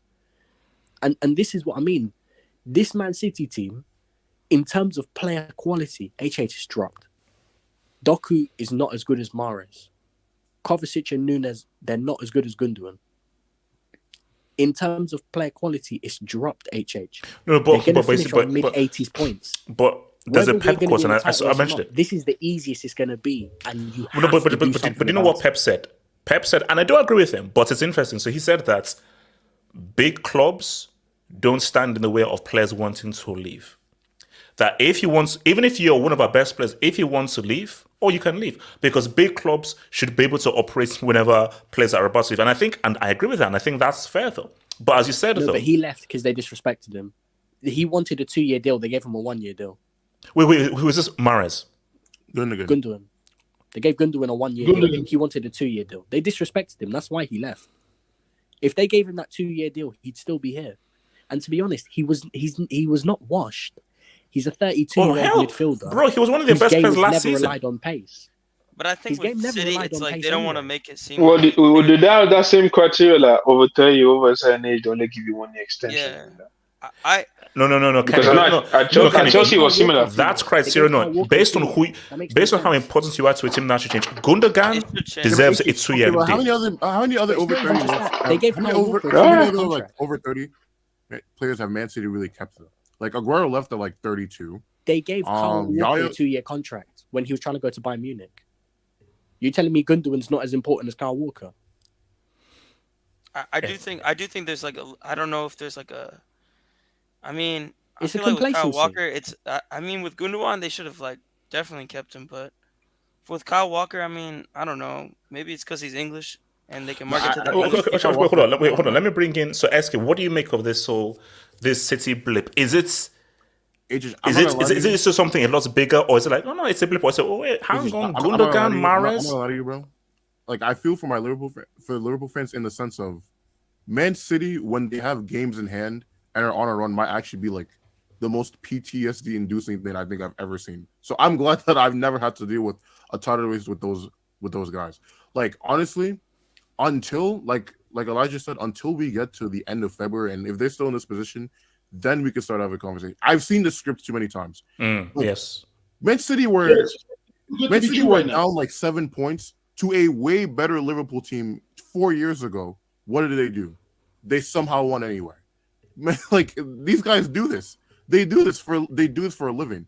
The only thing I will say, like, in opposition to that point, is that Pep has been acting weird lately. I don't know if I've just been no, SK, very weird.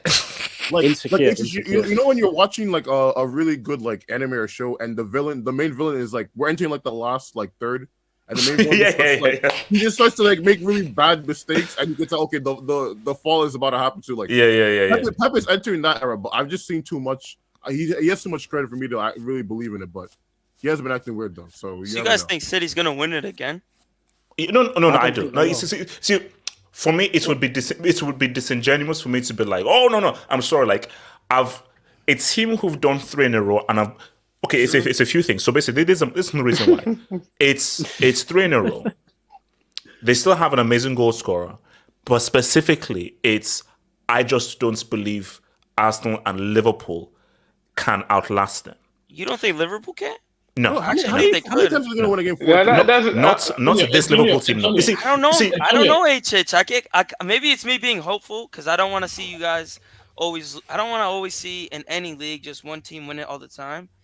I Oh think yeah, it'd be no, cool yeah, if me too. Yeah, Liverpool I always won. want to see different guys win. Yeah, Yeah, I think it'd be cool if Liverpool could win, but I don't know. To me, is they have guys who have already won the Prem. I think they got a good team right now. Is City better on paper? Yeah. I just think with City is that they, to me, and I didn't really watch the game today, but other games that I've seen, they just look a little bit tired. Not on like first gear, not fully firing. I know second half of the season they always go crazy, but I feel like this is definitely the best time for any of these other teams in the Prem. Arsenal, Liverpool, who are to me the only two teams that could beat them. These two teams have to win their games. They have to keep being consistent because this is the best time to beat City. Oh no, Now, it's not. I think next year Can City I will be can I good speak on again. this, H? Wait, Can I I speak think on it's this? just a wait, season hold where on. it's like they're a little Let bit me off it. To let me me. come to Kenny and then to Jamal. Kenny, Let me go after Jamal. and then to Barry afterwards. Kenny. Yeah, I think I agree with Mace, Money Mace. Like, this is the best chance right now of Wait, the but Kenny, past. can we say that's right now because there's Yes, blip yes, remaining? because Yes, they're no, finishing because in it's 80s. not. No, it's not just the They're blip. No, fine. but like Money Mace said, if you look at the amount of points they can get, for me, I don't see them getting overnight. For me, they getting between 83 maybe and maybe 89, like mid 80s. Like I said, maybe low 80s, mid 80s. So now you don't have that excuse. You know, usually you have that. Oh, normally it's like, oh, you need at least 90 points to beat them. Mm. You don't need 90. You're not going to need 90 points. Like Arsenal, last season I think they had like 84 points or whatever. So right now, for me, mid 80s for me is good. It might be good enough to beat them. So that's why I'm saying there's no excuse. Right now, City, and you can say the blip, but 6 games is a lot. Even in the past, you never seen that type of blip from City. You've seen them at maybe a few games here, but this is like a whole month right now. I think that they won one of the last 6 game or something crazy like. Yeah, Even since 2016, that's not a normal blip. Yeah, That's not some regular blip. That's what jumped out to me is that when I read the graph of like they've not had a run as bad as this since December 2016, I was like, okay, now that's a long ass time. So like, that's Pep's first season. Like, that's poor. Yeah, and remember that first season was like terrible. Yeah, like, so that's what I'm saying. Like, obviously, I think if the thing is that right now Liverpool and Arsenal, you have no excuses right now, especially Arsenal. Because Arsenal, for me, obviously, they've not. I think that if Arsenal played the way they played last year and City were this bad, I think I'd put them as favourites. But Arsenal, for me, I know they've not shown that they're as good as last year. So that's why I'm like, I still put City favourite. But I think that if either Arsenal or Liverpool can go on a run and stay steadily like that, I definitely think this is especially for Arsenal, I think this is a very good chance of them like winning the league. Liverpool, I'm not sure. I think you know what? It's definitely an opportunity here because for me, I am still call me crazy. I'm still assuming a 12 game winning run. So assume just to go crazy and turn it through. But this team is obviously not exactly the same. So to Money Mace's point, if you really go full on and play to your maximum potential, and if you can get mid 80s, I think this is going to be a mid 80s season. Yeah. No one is getting 90 points. It's going to the winner will be 85, 86, 84, something like that. So that's and that is doable. Yeah, but it's doable. And if I'm like I said, if I'm Liverpool, Arsenal, as soon as December, you guys should already be looking any weakness you have in your team. January 1st, you guys have to be active. Yeah. Liverpool, 100%. You have to go get you your DM. No excuse. Arsenal as well. Go get you a striker, whatever you need. Because this is probably going to be the best chance you have. Oh, no. You know, that is an amazing point. If you're seeing a City look a bit shaky right now, because that's also what I said. I said, Arsenal get a clinical striker. I'm looking at them differently.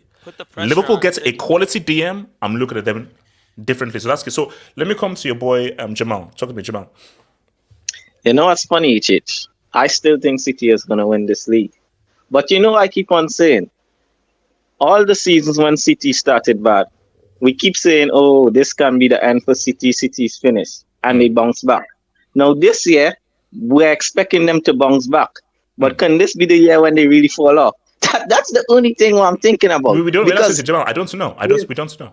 You can't bounce back because everyone's saying, oh, this 20 winning streak game, oh, it's coming. And bro, it might never come. But you know what's the funny thing is? Again, if the next time City play in the EPL, if Liverpool win their 2 games, it can be 12. I think we can go 12 points in front of them. I know there's game in hand. Yeah, you can check it. I know they had 2 games in hand, but 12 points is a lot. Bro, that's watching it. If these guys, after they come back from the Club World Cup, if they come back and they're 12 points behind Liverpool, bro, I know they have games in hand, but that is the gap. And mentally, I trust Liverpool. Mentally, can they watch that 12-point gap and say, you know what, we can overcome this? Yes, I say yes because 12 points, AJ. The only thing I'll say, wait, that's 18-19. What was the gap?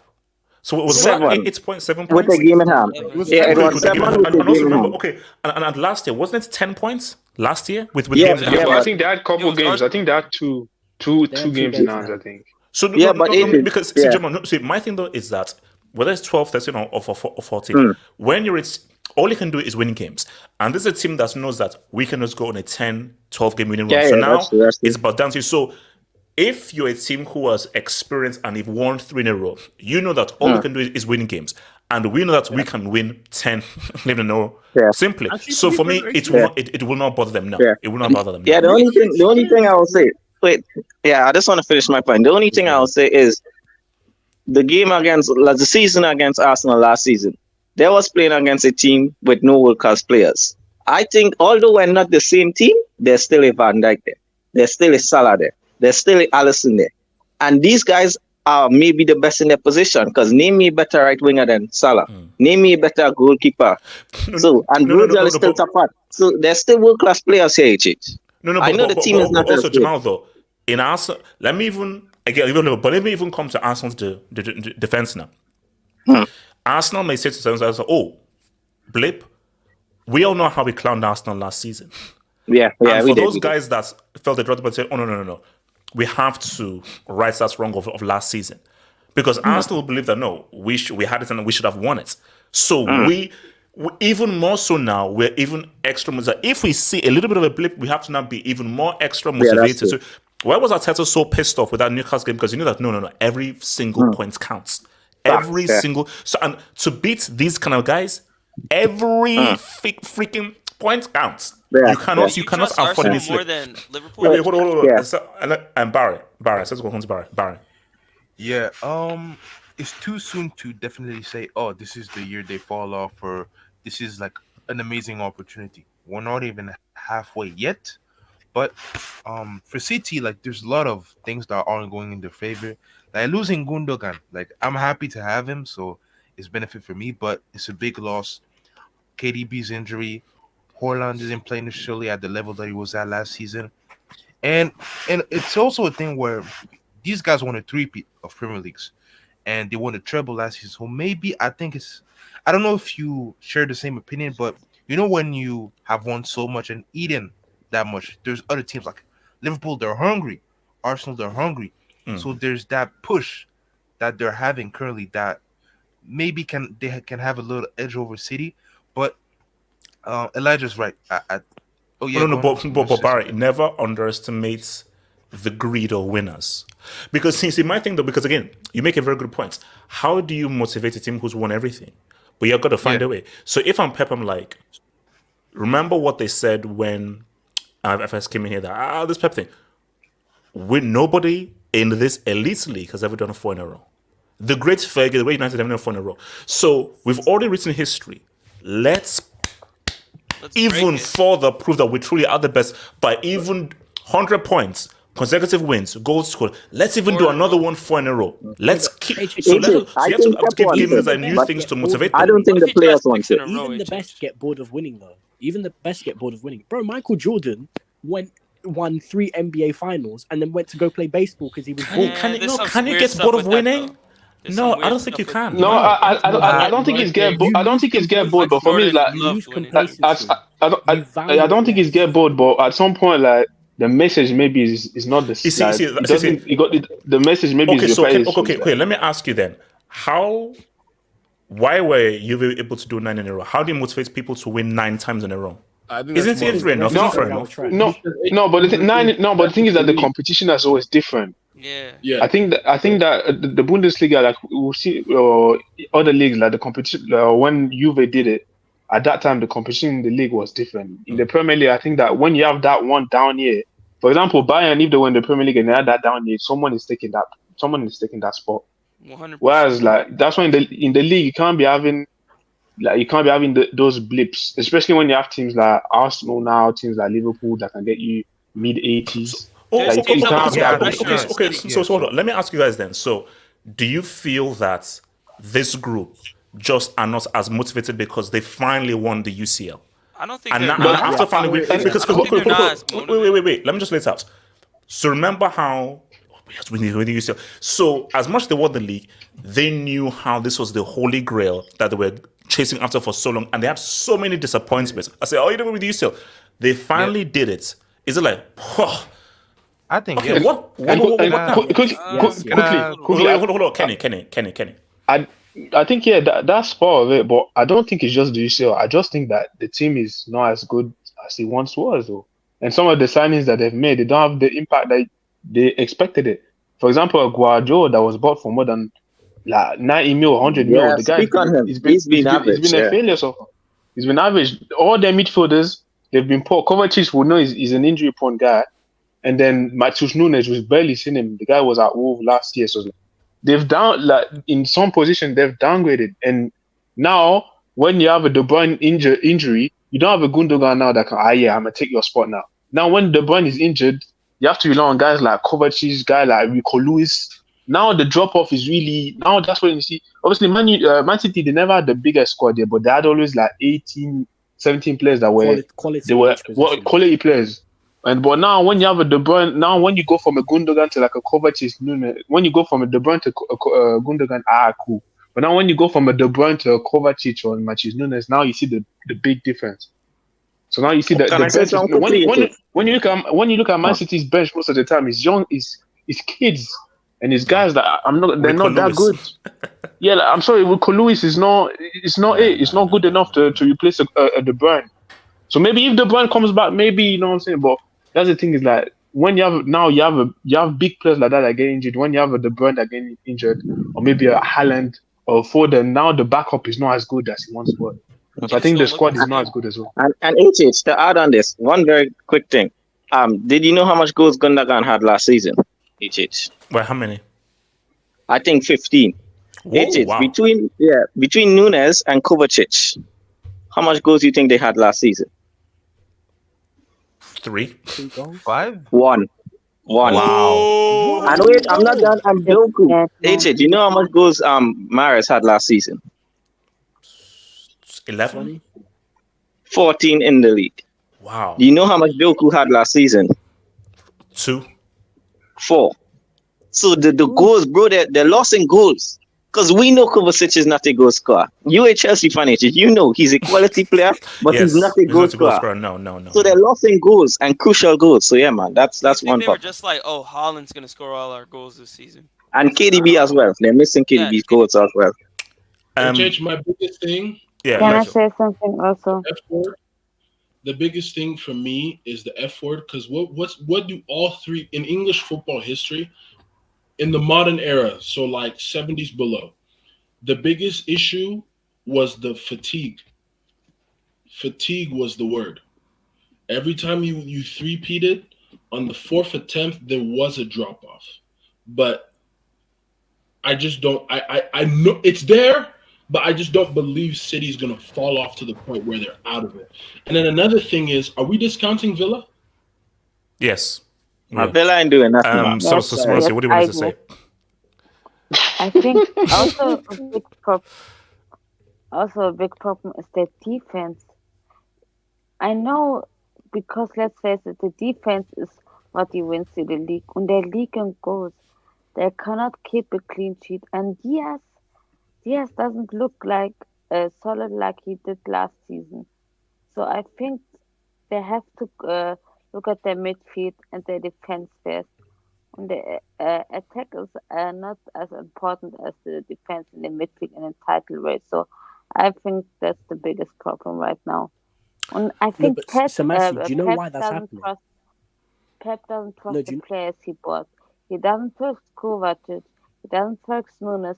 And he plays Rico Lewis instead. I think he doesn't really know what the biggest problem is right now because there are a lot of problems. No, but do you know why Man City are leaking goals? It's because of the midfield.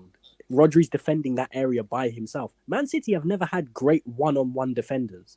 Like, these are all defenders that can get exposed if you isolate them. Like, John Stones is not a good one-on-one defender. Even Ruben Diaz. Ruben Diaz is good. But, bro, I've seen him at the World Cup getting dunked on by That's a good point. Yeah. Like, they're not good one-on-one defenders. very But what Man system City used to players. do is win the ball back. And you can't do Okay, that hold on. Let when me quiz this Rodri's Dubinsky. never So, by himself. shout out to Play HH, I told you about the course. We are consistent. That's messed up, bro. Please, that's come on, bro. That's messed up. We are consistent. But when we need to win to move up, it will be another disaster class. HH, we need Pogba's connections. You do not need Pogba's connections. Shout out to your boy, Darius. Josh Ajekuko, respect people here and stop being a clown. Okay. Darius again, I want smoke. I miss yeah. Make Josh my new plug. What? Okay, this is Apparently this these guy's could so be odd, in the bro. comments. He's so odd. Please, Yeah, they've hey, been beefing. guys, I'm hot. I don't think you get it. I went from watching Hazard and Willian for a decade to now watching Ukraine's reparation, unable to control it. But Blaze, Imagine going from Messi to Blaze will Raphinha. get there. Blaze, we're gonna get there. Blaze, we're gonna get there. Donation. Multiple centre back formations, lack of dynamism. Baron Doku, Haaland relies on service. Yes, what's it called? KDB tax. Fullbacks no longer offensive. No excuses for Arsenal this season. Look, here's my thing. It goes to what Elijah says. If after, because it's true.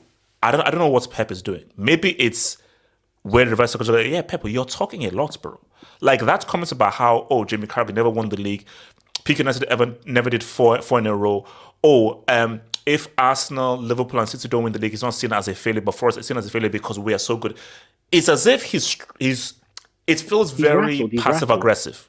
It feels like he's starting to No, but you know what it is? I think he's. Okay, you may say this may be his enemy and everything. Doesn't this feel a bit Mourinho-ish? No. As in trying to find ways to I motivate see his people. I see what you're saying, but I don't think he's trying to do it because of Mourinho, if that's what you mean. No, okay, but why is he talking like this though, which is I think he feels uncharacteristic? the pressure, HH. I think he's starting to feel some pressure. Hold on. Pressure of what? You just want a treble. You just want a treble. Hold on. Pressure for what? You just want the treble. I think Pep really wants to win 4 in a row because no one's ever done it in the Prem. And it would mean so much to his legacy. He'd have something over Fergie in the English league. I think Pep really wants to, in my opinion, the way I see Pep, leagues are his bread and butter. He does not like to lose league titles. And I think for him, he wants to do 4 and then he'll get on to 5. Then I think he wants to keep winning as many leagues as possible, but doing 4 in a row at least. All right. Which is plausible. It could happen. So Hassan, call me crazy. I back us to win the league. Remember, Hassan, Liverpool fan. We ain't great, but we might not need to be to win it this year. Also, Anfield awaits Lep. December 23rd, #war. Okay, very quickly. Obviously, we'll talk about it more. Does there need to be a winner on December 23rd? 100%. Yes. Liverpool, I think it depends on the game before. Liverpool's gonna win. Arsenal. But I don't think. Wait. Okay, let's say they win all their games. Does there need to be a winner? December 23rd. No, I don't think so. I think Liverpool's got to win this league. I think the winner. I think the winner will get. Kenny, wait a second, Kenny. Yeah, I think the winner will get a boost, but I don't think that if they draw, I don't think it's the end of it, because I think right now Liverpool are 1 point ahead. Okay, so you don't think a draw is a missed opportunity by either team if it's a draw? No, it's missed by Liverpool. I think it is. It's missed by Liverpool. I wouldn't. Yes, maybe missed by. That's maybe because they're home for Liverpool. Yeah. Yes, because you're at home. Yes. But even if they draw, I don't think it's the end of the world. No, it's not the end. It's not the end of the world. They're still. Okay, look, we lost in that game, bro. So before I'm saving the Ukrainian donation for outsource, but real quick on this though, and let me come to Mr. Kenny. has Osimhen outgrown Napoli?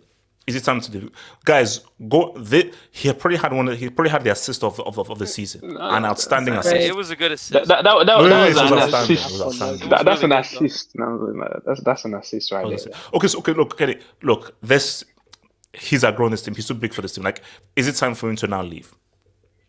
No, obviously, I think he's going to extend. I think they're talking about he's going to extend his contract. But there's a release going to put a clause release clause in there. Yeah. So obviously, he's definitely going to stay until the end of the summer. So, man, I think it's good for him. I have another season because people might say, "Oh, it was a one season, maybe last year or whatever." So get another season on there about what you get, another 20 goals and perform as well in the Champions League because last season I think he got injured. Wait, hold on. So hold on. So I'm just looking at this right now. So they said that the release clause is around 112 million. So do you think he did this whole contract thing with a release clause in order to put forth? Because remember, it makes sense. What we're always saying, De Laurentiis is very hard to negotiate with. And I always say that, bro, negotiation starts at 160. Anything less than a 160, he's not picking up the phone.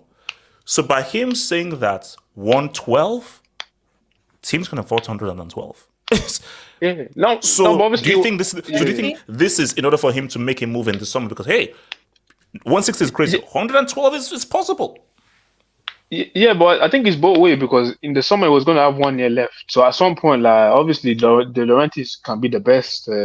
Like I'm trying to stay 160, but if he has only 1 year left, like no team we're going to pay that. So I think both. Like, I think obviously Osimhen was in a strong position to say like, yeah, I can extend, but I need a release clause in there. Then I think he himself, he knew, if even the president knew, if there was an extension, they had to put a release clause in there. Because I think you've seen the example of other players there, like Koulibaly or people like that were trying to leave before, and then the president was, De Laurentiis was asking for crazy price. But yeah, I think if you put that clause in there, somehow there's going to be teams lined up ready to pay that money. And yeah, I definitely think because that. Kenyon, I'll be real with you. If you're Real Madrid, what makes more sense? Mbappe for free or a striker for 112? Obviously, for your team. Yeah, obviously, but Real Madrid is not just the team. Real Madrid is also like where you can outside. Obviously, team oriented, yes, but Real Madrid they lack star players as well. So like I said, they've been chasing Mbappe. Like when Florentino players, like when he still no, okay, but you see, I get the whole thing of the Stan Galacticos, but Kenny, things are different now. Who is one of the most talked about stars right now? It's Jude Bellingham. Yeah, and after Bellingham, who is the next rising star? It's Endrick. No, but Mbappe is a different level. Mbappe is a different level. Yeah, no. Three pieces in the World Cup final. Mbappe is just Mbappe is more obviously. No, Jude is nice, but Mbappe is global. Is a different level. So obviously, as long as Mbappe is available. But if you're advising Real Madrid, now I get global footballing wise, what makes sense? Mbappe, knowing who Mbappe is, or Osimhen for 112? Yeah, Osimhen. But the thing, with Mbappe, technically, we say free, but technically it's not free. You're gonna have to sign his signing bonus is gonna be crazy. It's gonna be crazy. And the thing is that wages, like you say Mbappe for free, but Mbappe, if he stays there, it's probably gonna cost more than Osimhen. If you think about the contract, his signing bonus and all that stuff. So I think Osimhen would make more sense because he's an actual striker. And Mbappe, I don't think his best position is not really he can play there, but I think Osimhen would work best with Kenny, all I'm saying though is I watched the Obi Mikel podcast. He had Osimhen on, he said that he is the Nigerian link, and he says, I'm going to be agent Obi. No, obviously, no, he can be agent, obviously, he can be agent all you want, but at the end of the he has to make his choice. But the way he talks, I think he's like most African players, like Premier League is really Premier League is where you want to be at. If Nigerian, like African players, most of them is Premier League. But I don't know if Real Madrid comes for him, maybe, but the guy, the way usually when he speaks, is Premier League has always been my dream. So I think I see him, and the way he plays as well, I do see him more like dominating in the Premier League setting. So I do think that if a Premier League team comes in, I think he would choose the Premier League. So you have money. Wait, Mike. So what do you think what do you think Osimhen should do? Because I feel like he has to leave Napoli. So new contracts. By the way, that tweet was ridiculous. What tweet? He's too big for Napoli. Why would he go? Of course he is. Why would he go to fucking Chelsea? Are you guys in the top 10 yet? Are you in the top 10? Michael is right. Mike, who are the legitimate defending UCL champions? Yes, No. It's a simple question. Mike, how many UCLs do Napoli have? How many UCLs? It doesn't matter. Did they win the league title last year? Did you? Oh no, you finished 12th. That's they right. Won the sorry. And Napoli. We have 2 UCLs. Okay. That's the past. This is the present. And what I know right now is Napoli are 4th in Serie A, and you guys are 10th, 11th. Have they guys actually? Well, we have games now. Went to the top 10. Went to the top 10. Went to the top 10. Top 10. Say top 10. We're in the top 10. But in all honesty, okay, hold on, Mike. But in all honesty, I mean, Osimhen is coming to the Premier League. But if I'm Osimhen, and if I'm looking at the way Chelsea are going right now, I would not sniff. I would not even dare put a leg or a toe at Stamford Bridge. Because right now, until Chelsea can prove that, hey, we're going in the right direction, we got all these youngsters, they're going to work out, then I'll be like, you know what? Fair enough. My client will go there as an agent because we know the agents rule the footballing world. Right now, I would not go to Manchester United, and I wouldn't go to... If I'm Osimhen, I would go to Real Madrid. That's where I would go. But Mike, I can guarantee... Mike, Actually, you know what? I can guarantee you, Mike. Wait, who said Arsenal? Arsenal is Arsenal is the perfect club for him. Yeah. If he goes to Arsenal, I'm telling you right, if Arsenal signed him in January, they're winning the Premier League. Okay, Mike. This is what I'll do. Here's my thing. If let me take, obviously biased me comes to Chelsea because we need a striker because Nico Jackson is garbage. But let me take my Chelsea bias away. As a Nigerian wanting a Nigerian to succeed. Come to North London. You see, it's between Arsenal and Real. It's Real. No. Jamal, you have to say, I want my fellow Nigerian to succeed and want the best chance of my Nigerian to succeed. So don't you think he would succeed in Arsenal? To Real, so no, he will. So no, my thing though is,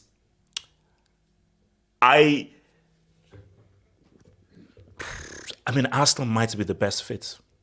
Agreed. No, Arsenal might be the best fit. Like just looking at his playstyle and everything, it might be his best. Because look, this is the reality here. And Chelsea fans, you may not like this and everything. Chelsea is not stable. Yeah, it's not stable. That's true. We don't have a direction. So if I'm advising Osimhen, Chelsea is not the place to go. Because in order for you to now do well and to be able to improve, you have to go to a stable organization. I've said this before. Of course, I was, Caicedo, we'll be level and everything. If I take away my Chelsea bias and I was advising Caicedo, I say Caicedo. If it's about money, okay, I tap out. If it's not about money, Liverpool, UCL, Premier League win, Chelsea, Lord only knows.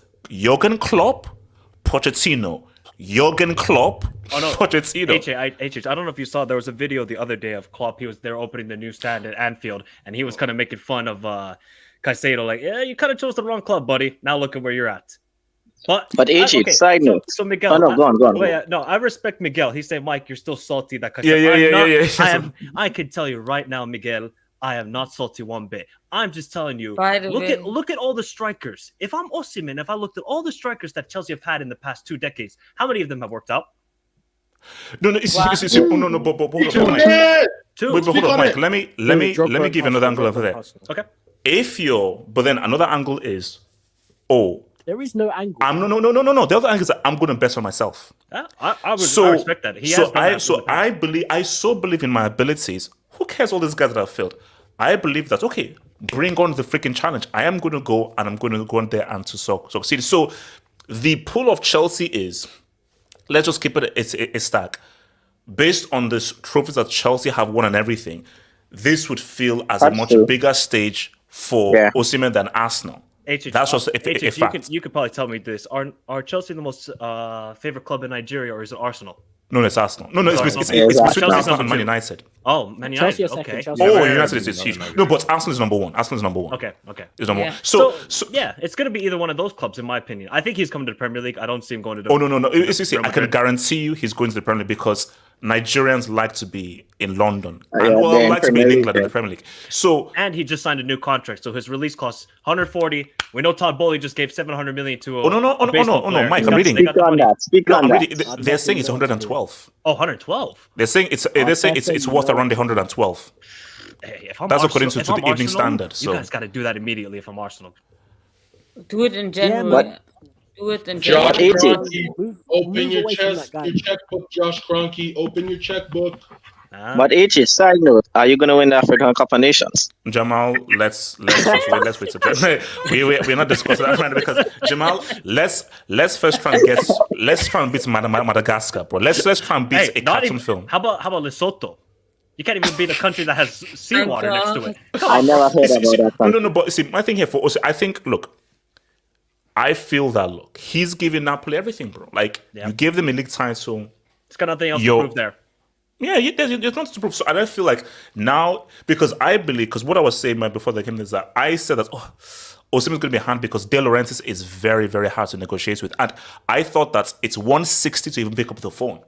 So it's 160. So I think he did this because he wanted a release clause. Yes. So there's an avenue for him to leave rather than, because 160 is great, but 112 is very affordable for many clubs. But for Real Madrid, though, this is what I was saying. Mbappe on a free, crazy contract, or Osimhen. The footballing move is Osimhen. Yes. Because Joselu is a stopgap. What you need is an actual proper striker, and also is not that. Vini is the left winger. So if Mbappe comes in, as we know who Mbappe is, what happens to Vini? So the right footballing move to make, like the big time move to make is of course Mbappe, but the footballing move to make is that you do need a striker, which isn't Joselu.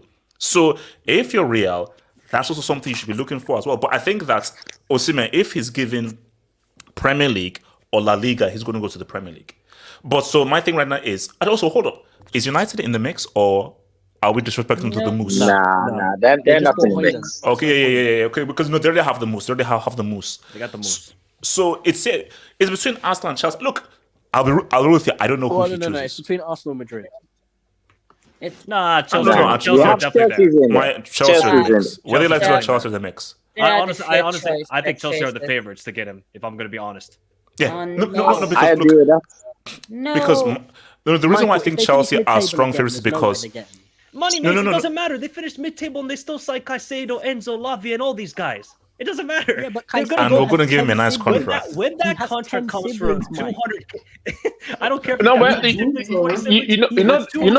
week hits the contract, they're taking it. That's it, bro. No, like Chelsea, they don't give like the contract part. Like, Kenny, for Osimhen, we will roll out the blue capital. No. You know they give long contract, but they don't give like crazy they don't give crazy contract like that.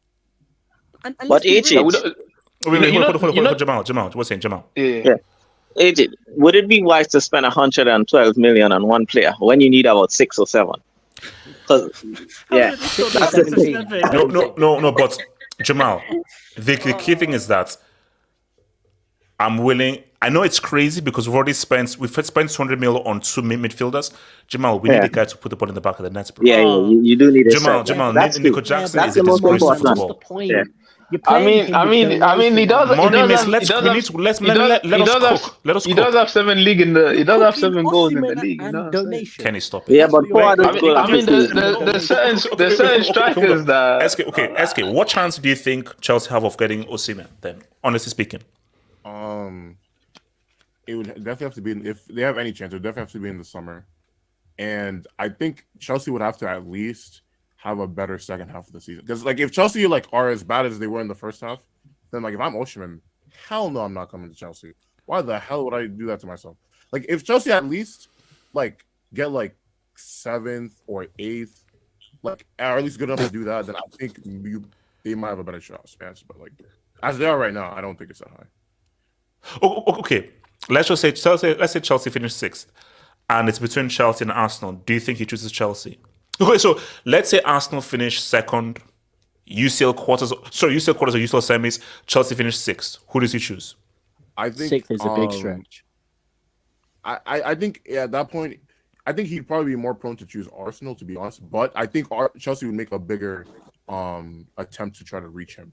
Like I think like it would be like like Chelsea just offer like a better package, and then at that point it'd just be what do I care about more? You know, I tell you right now, if Chelsea sign Osimhen for 112 and he flops, I think I'm gonna have to quit this sport if that happens. Oh no, SK, I'm done. SK, like I told you, like I'm watching Gil's Arena and basketball things. So I think NBA, I'll be a full-time NBA guy now. Then I'm done. Hey, your Magic are not doing too bad anymore. Yeah, no, they're doing all right.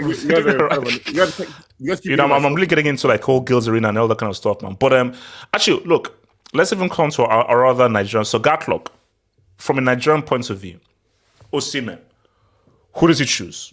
If it's Arsenal and Chelsea, if it's Arsenal and Chelsea, who does he choose? Also, nice picture, by the way. Give me a minute. Why you? Yeah. What the? So okay, look, what's it called? BMF. Who do you think Osimhen chooses? Arsenal or Chelsea? BMF. Okay, so Money Mace, do you feel that you guys are in a strong position to get him? Honestly speaking. Oh, way stronger than you. Way stronger. The only way that he'd go to a different club other than us is Real Madrid. And the thing is that I don't think Real Madrid as a club are showing him the respect or the sort of like attention that he deserves as a star player. They're talking about Osimhen, but in the back of their mind, you know, Perez is thinking, oh, Mbappe's there. I always want Mbappe. That's and true. For the type of player Osimhen is, you need to show him the respect. You need to show him that he's going to be the star. At Arsenal, he's going to be that guy. At Chelsea, he will also be that guy, but you're 10th, so it doesn't work out. So it's... All right, yo. Go for it. HH, first of all, Osimhen, I'm begging you, please. You see, Africa, thanks to Onana, we've been taking some L's lately. Oh, here we go. And I can't have, and Jackson already has joined us, friend. I can't have another African come here and make us look bad. Okay, they'll make us look worse than United and Newcastle made England look in the Champions League, and I can't have your striker scores affecting our AFCON chances and our chances of qualifying for another World Cup. Okay, so I do not want you to destroy another talent. Even though I know Osimhen wants to move to the Premier League, I don't like Arsenal, but you know what? Fine. You can, test the waters over there, even though Arteta is a bit weird, but you can test the waters over there. Honestly, I would rather him go to a team like City or Liverpool, but the problem is they already have strikers. Yeah, no. So that's not happening. Unless Liverpool are trying to do me a favor by moving Darwin Núñez to the left and make him play striker, then I won't mind that. I don't see a problem. And then sell Gakpo or somebody and put him there. What about Darby? Actually, what about Newcastle if they finish top 4? They already have No way. So I need my guy to be playing consistently. So it looks like it's only Arsenal that is his available option right now. Unless Bayern already have Kane. Hold on, let me click on the Binsky's man. So, ads says Liverpool have already won a title. Czech, Uruguay. What? No, there's a club called Liverpool, Montevideo Liverpool, and they won the title today. Yeah. That's it. They got Barcelona, they got Liverpool, they got Arsenal. Wait, hold on. Aren't those names copyrighted? No, I don't think they're copyrighted. Because they got like Montevideo Liverpool or something like that. Wait, is there a Chelsea there? No, of course not. They may be in the second division. Give us City versus Inter round of 16. Give us some entertainment. Yeah. Why? That would be a matchup. I'd love that, bro. A rematch, man, for it to really happen, man. Al Pacino, member for 19 months. We will smoke Liverpool next week. Okay, you see, don't start. Arsenal fans, just chill. Don't chill. It's next week already. Same thing for tomorrow. Is it chill? No, it's just people saying the same thing for tomorrow. Half up Snow Bunnies. With Astrid, Nico J will get more Premier League goals than Drogba. Spelled D-R-U-G, you piece of crap. Miguel Rabines, man. Mike is still so salty that Caicedo and Lavia rejected your bomb club for us. Get over it. Lavia is coming back from injury soon. Long term will be good. Patience. Miguel, we'll get the but Mike, are you salty or this? No, I'm not. I'm actually salty about Caicedo. Lavia, we fucked up. That Lavia was like, we had it in our hands and we said, nah, we don't want you anymore. And then we tried to go back to him, and then he said, but nah, Mike, I want you guys. So I think I'm a little bit confused about Caicedo, but overall, I mean, look where Liverpool are on the table and where Chelsea are on the table. Hey, wait, hold on, Mike. Club. Long term will be there. Yeah, The future is blue. The future is blue. The future is blue. No, you're not getting away with this. I'll say this about Liverpool. Always, I'm not long term. I don't know process. Mike, the future is blue. Mike, patience. As Miguel says, patience. And AJ, you know the bigger club is Liverpool, right?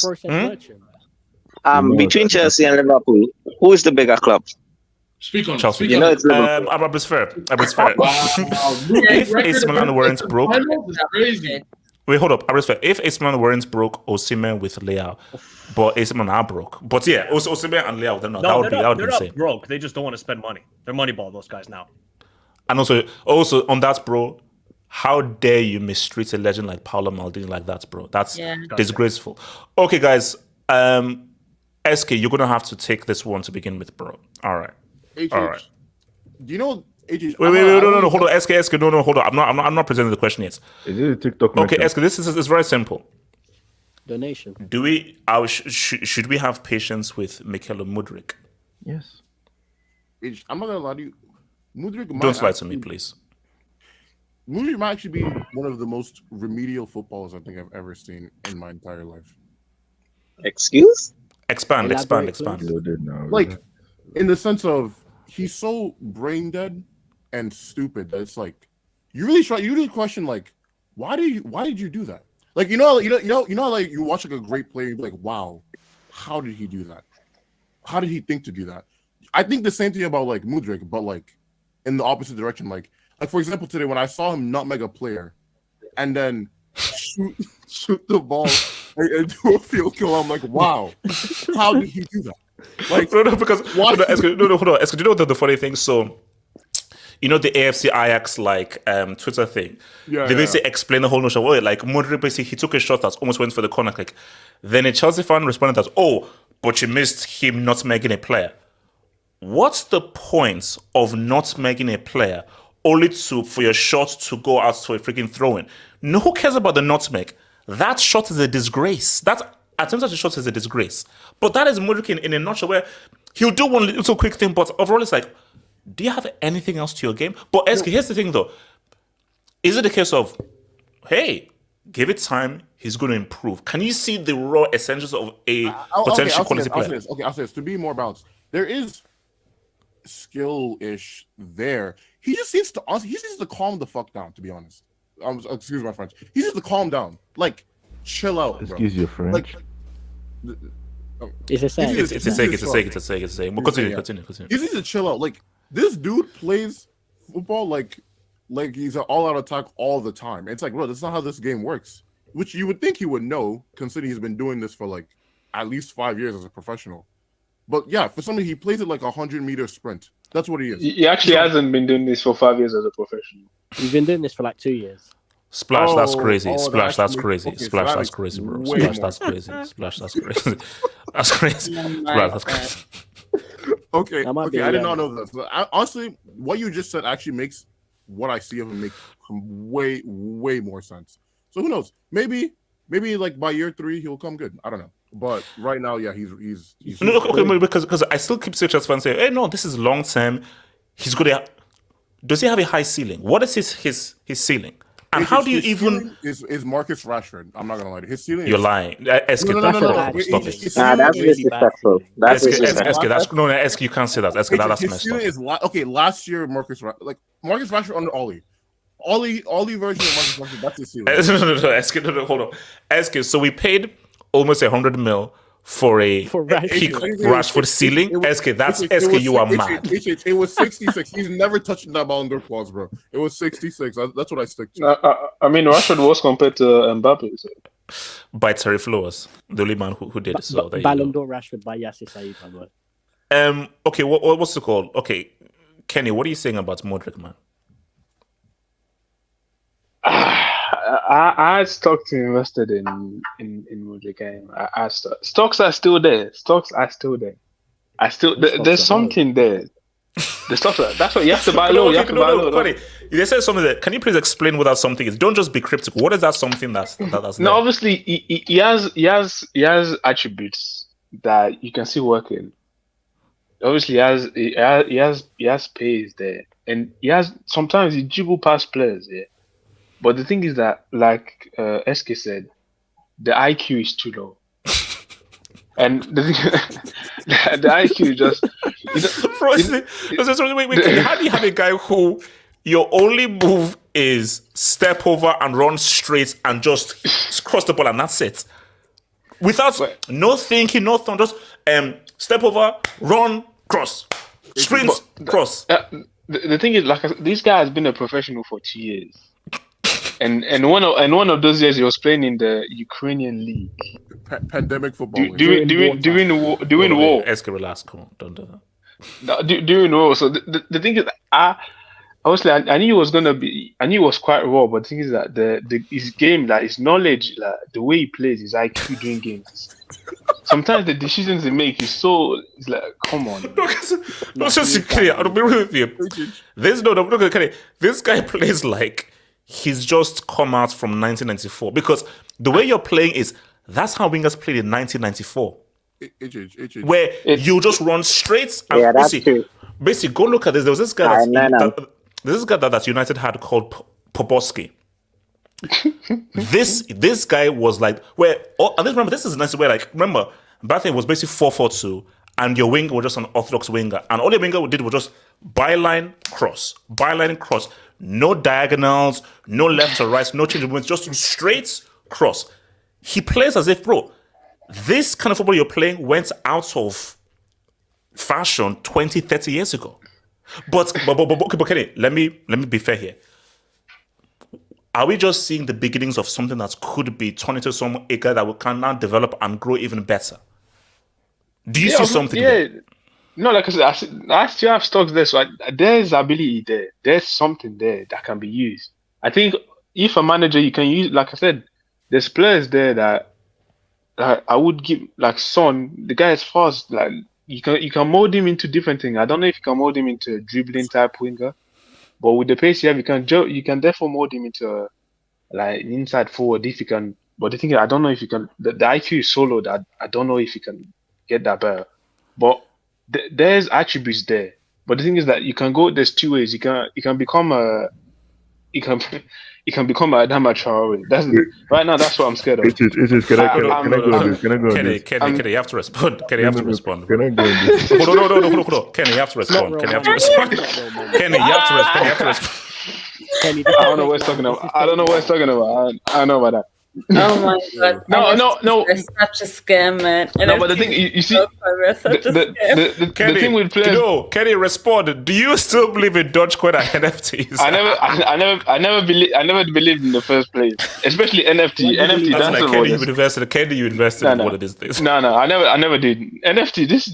How people actually bought that stuff? Like, I'm sorry, you guys are. So this art painting is worth what? Yeah, the art painting is like, come on, you guys.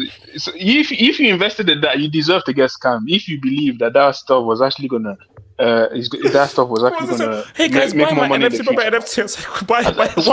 It's a freaking image. Guys, oh no, man. but it's worth a lot of money. No, it's a freaking image that I can make on freaking Windows Paint. I'm sorry, people. If you got that, you deserve. If you really believe in that, I'm sorry, you deserve to get your money taken. But make better decisions. But you see with Mudryk, the thing is, I'm scared. I'm seeing. The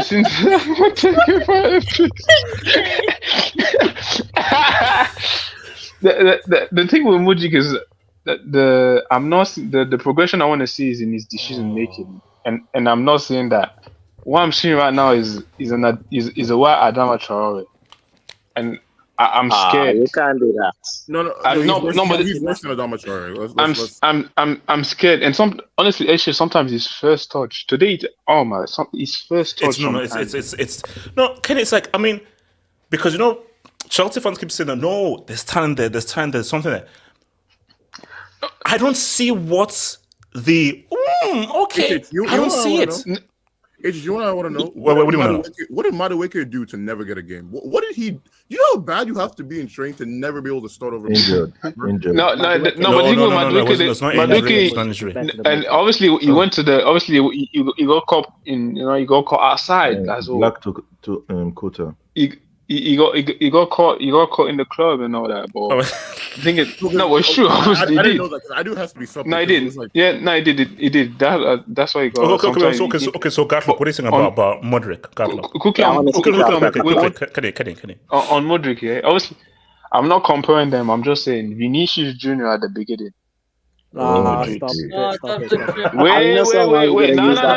Wait. He has a damn bloody fool. That's stupid.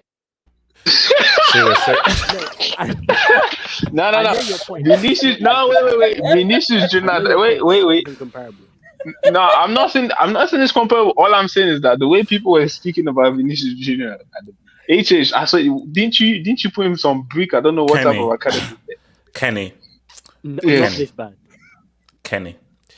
You see, Vinicius. Of course, I insulted him on everything in relation to left Real Madrid. But here's the thing, Kenny. Even as much as I insulted Vinicius, it was in relation to it's Real Madrid and the kinds of players that they've had. Kenny, that Vinicius wasn't this. Well, no, Vinicius was Kenny. Bad. Yeah, but Kenny, no. You're comparing that raw Vinicius to this. That's what we're saying from Mudryk. Kenny, I never saw Vinicius put the ball into a throw-in.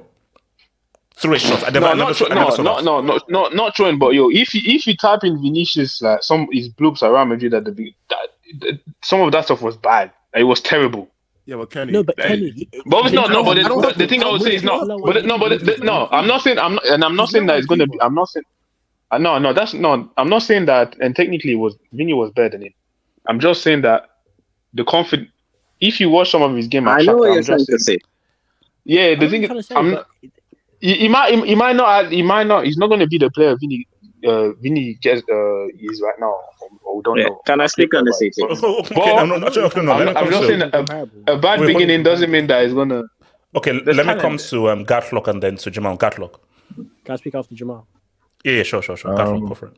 Yo, do you know what made me laugh? You know, HH, when you go to FM, bro, and you just see physical, current, mental attributes, right? No. What makes me laugh is when Kenny was like, he has attributes. I hope he does have attributes because he won't be a footballer then. Like, you see, and then say, Kenny, name the attributes. Kenny's like, I told you the attributes. I told you he has pace and he has certain techniques. And pace and Kenny, mumbling is not an attribute. Kenny, mumbling is not an attribute. You have to give me words. Like I said, you can get past players. You can get past players easily. But does he take the ball with him? That's the thing. For me, is the IQ that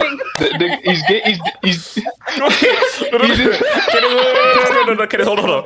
Kenny, you said he can get past players. Money Mace then says, "Can the ball go with him?" But you didn't really respond to Money Mace when he said that. The ball goes with. Sometimes the thing is that the ball goes too far. That's the issue. The ball goes too far. But what's his pace for? What's his pace for? Can you kick and run without the ball? Man, yeah, I'm trying. I can't even put it. Okay, look, Gatlock, continue, Gatlock. I mean, because it makes me laugh when you're trying to squeeze blood out of his stone. Like, it's just impossible. You're trying to find attributes for this guy. And my God. Because, bro, this guy, Mudryk, right? He has pace, and that's it. Sometimes I feel like he should be on the track, not on the field, because that's literally all he brings. I mean, everybody was hyping up his goal against Arsenal because it's one halo ball that went into the net. And he didn't even mean it. Thank you. He didn't mean it. And I'm like, nah, he said they mean it, man. I believe him. Look at the celebration. He meant it. Well, he did a cross shot and then man did the Jude. Bellingham celebration. Yeah, he did the Jude. my gosh, You man. see, the shamelessness of HH has reached the players because if you're telling me that he actually meant that, that's a lie. We all know that's a lie. But bro, look, for Mudryk, there isn't much I can say. I know Mad on the Mud, he doesn't really Mudmadix. You made a lot of songs for this guy HH, man, and it's unfortunate that the guy is just a piece. Because I'm wondering if Arsenal bought him, what much would we have even used him for? Because if you're playing against a low block and his pace is inevitable, like you can't use it. Bro, Because I'd yeah, rip my he hair is out like if a we had white Rashford. Martinelli The and only Mudryk. difference is that although this guy has the skin color to be part of the MBE, but my point the point is what the guy is No, the photo, no. no, ignore what I said. Nah, you're horrible. You're The horrible. point is this guy, he is the guy that said that his ceiling is Rashford. He has a point. Because Yeah, let's you. be honest, his brain is still a teenager. His brain is as permanent as his tattoo. It doesn't go to evolve. And you better hope it evolves because he doesn't really have anybody to learn from. Who is he going to learn from? Caicedo? Madueke? Sterling. That's a bad example. So no offense, and let's be honest. After his comments, we don't know how much he likes the new version of his young, but nonetheless, HH, you have to make these players work in a sense. You just have to find a way to make these players work because Mudryk, there isn't much to be said about him. You have to pray that he works because if he doesn't work, how many years contract is he on? Is that like 8? 6 more. Exactly. So just I don't know if you're an 80s, but pray that he works. Jamal, what are you saying about the Drake? Oh, that's no. Michaelo Jeremiah Mudryk. Yeah, man. I mean, a lot of guys are bringing up Adama Traore. But when you're bringing up Traore, are you guys comparing skin color or football and ability? Ability. Jamal, that's crazy. Come on, Jamal, don't do that. Jamal, don't do that. No. If he wants to bleach, that's his prerogative. But Can Yeah, you man. click on Boston's comment? Shout out Vice Cartel. I But won't anyway. do that. Yeah, man. The thing is, I can understand what Kenny's saying, but he just uses a wild person like in Vinny. But Kenny's basically saying that how it's like a 12-year-old doing a 9-to-5 job. Because this guy's only had 2 years of professional football. And bro, it's the Premier League. It doesn't get harder. It doesn't get harder. So the thing is, does he have the time to grow at Chelsea? That's the thing. And that's why, you know what, HH? He has 8 years to grow, Jamal. He has 8 No, Jamal. Under this leadership, he can be here for as long as he wants, bro. Like what because leadership? Jamal, we are a glorified orphanage. So it is what it is. But we move. I need to. You know what's the thing, and that's why I feel sorry for this generation sometimes. Social media. Back in the day, guys like I'm gonna use a wild statement. Guys like TT, these guys, there wasn't no social media, so these guys can grow. But bro, any mistake or anything these guys do now, it's on social media, and these guys listen and watch social media. So yeah, man, it's harder, but he's about 5 years not ready. He's undercooked. Okay, but in your view, do you think that he can do something in the future? Bro, it's his mentality. It's all about his mentality. If he's a guy that goes on social medias and see everyone calling him trash and useless and no skills, no talent, he can crack. But if he say, you know what, I believe in myself, I believe in my skill, I believe in my football ability, and he knuckles down and work hard, he can do it because there's talent in it. I mean, you can't what Mudryk can say he's like Mudryk. Remember that guy from Sheffield United? He has talent. No, that's crazy. Come on, that's crazy. Okay, but I know there's some, but how much? Look, Werner's garbage. He has talent. Niang is an alumni. There's talent there. So my question is, how much talent? Yeah, you know what? I'll say this, and it's not just because he plays for Chelsea, but I'll say he have William level talent. That's the highest he could reach, William level. And what you say? That is maybe I don't think top so. 10 players at his peak. Wait, do it again, HH. Drop it What out. the Wait, can Is I ask that a a bad question? thing? Why is everybody comparing Wait, this wait. Greek to all What, these what's other wrong with that? brothers? Yeah? What's wrong Willian with was that actually take? a really good Wait, footballer. why is everybody comparing this Greek to all the brothers, man? No, but Jamal, AJ, what no. is wrong with that? So Jamal, this is our great superstar that wears the number 10, and his ceiling is William. Yeah, that's his talent. Willian That's is his talent gap. That's his talent gap. I'm sorry. To be fair, I actually rate William more. I mean, he had some uses. Yeah, Willian's way better.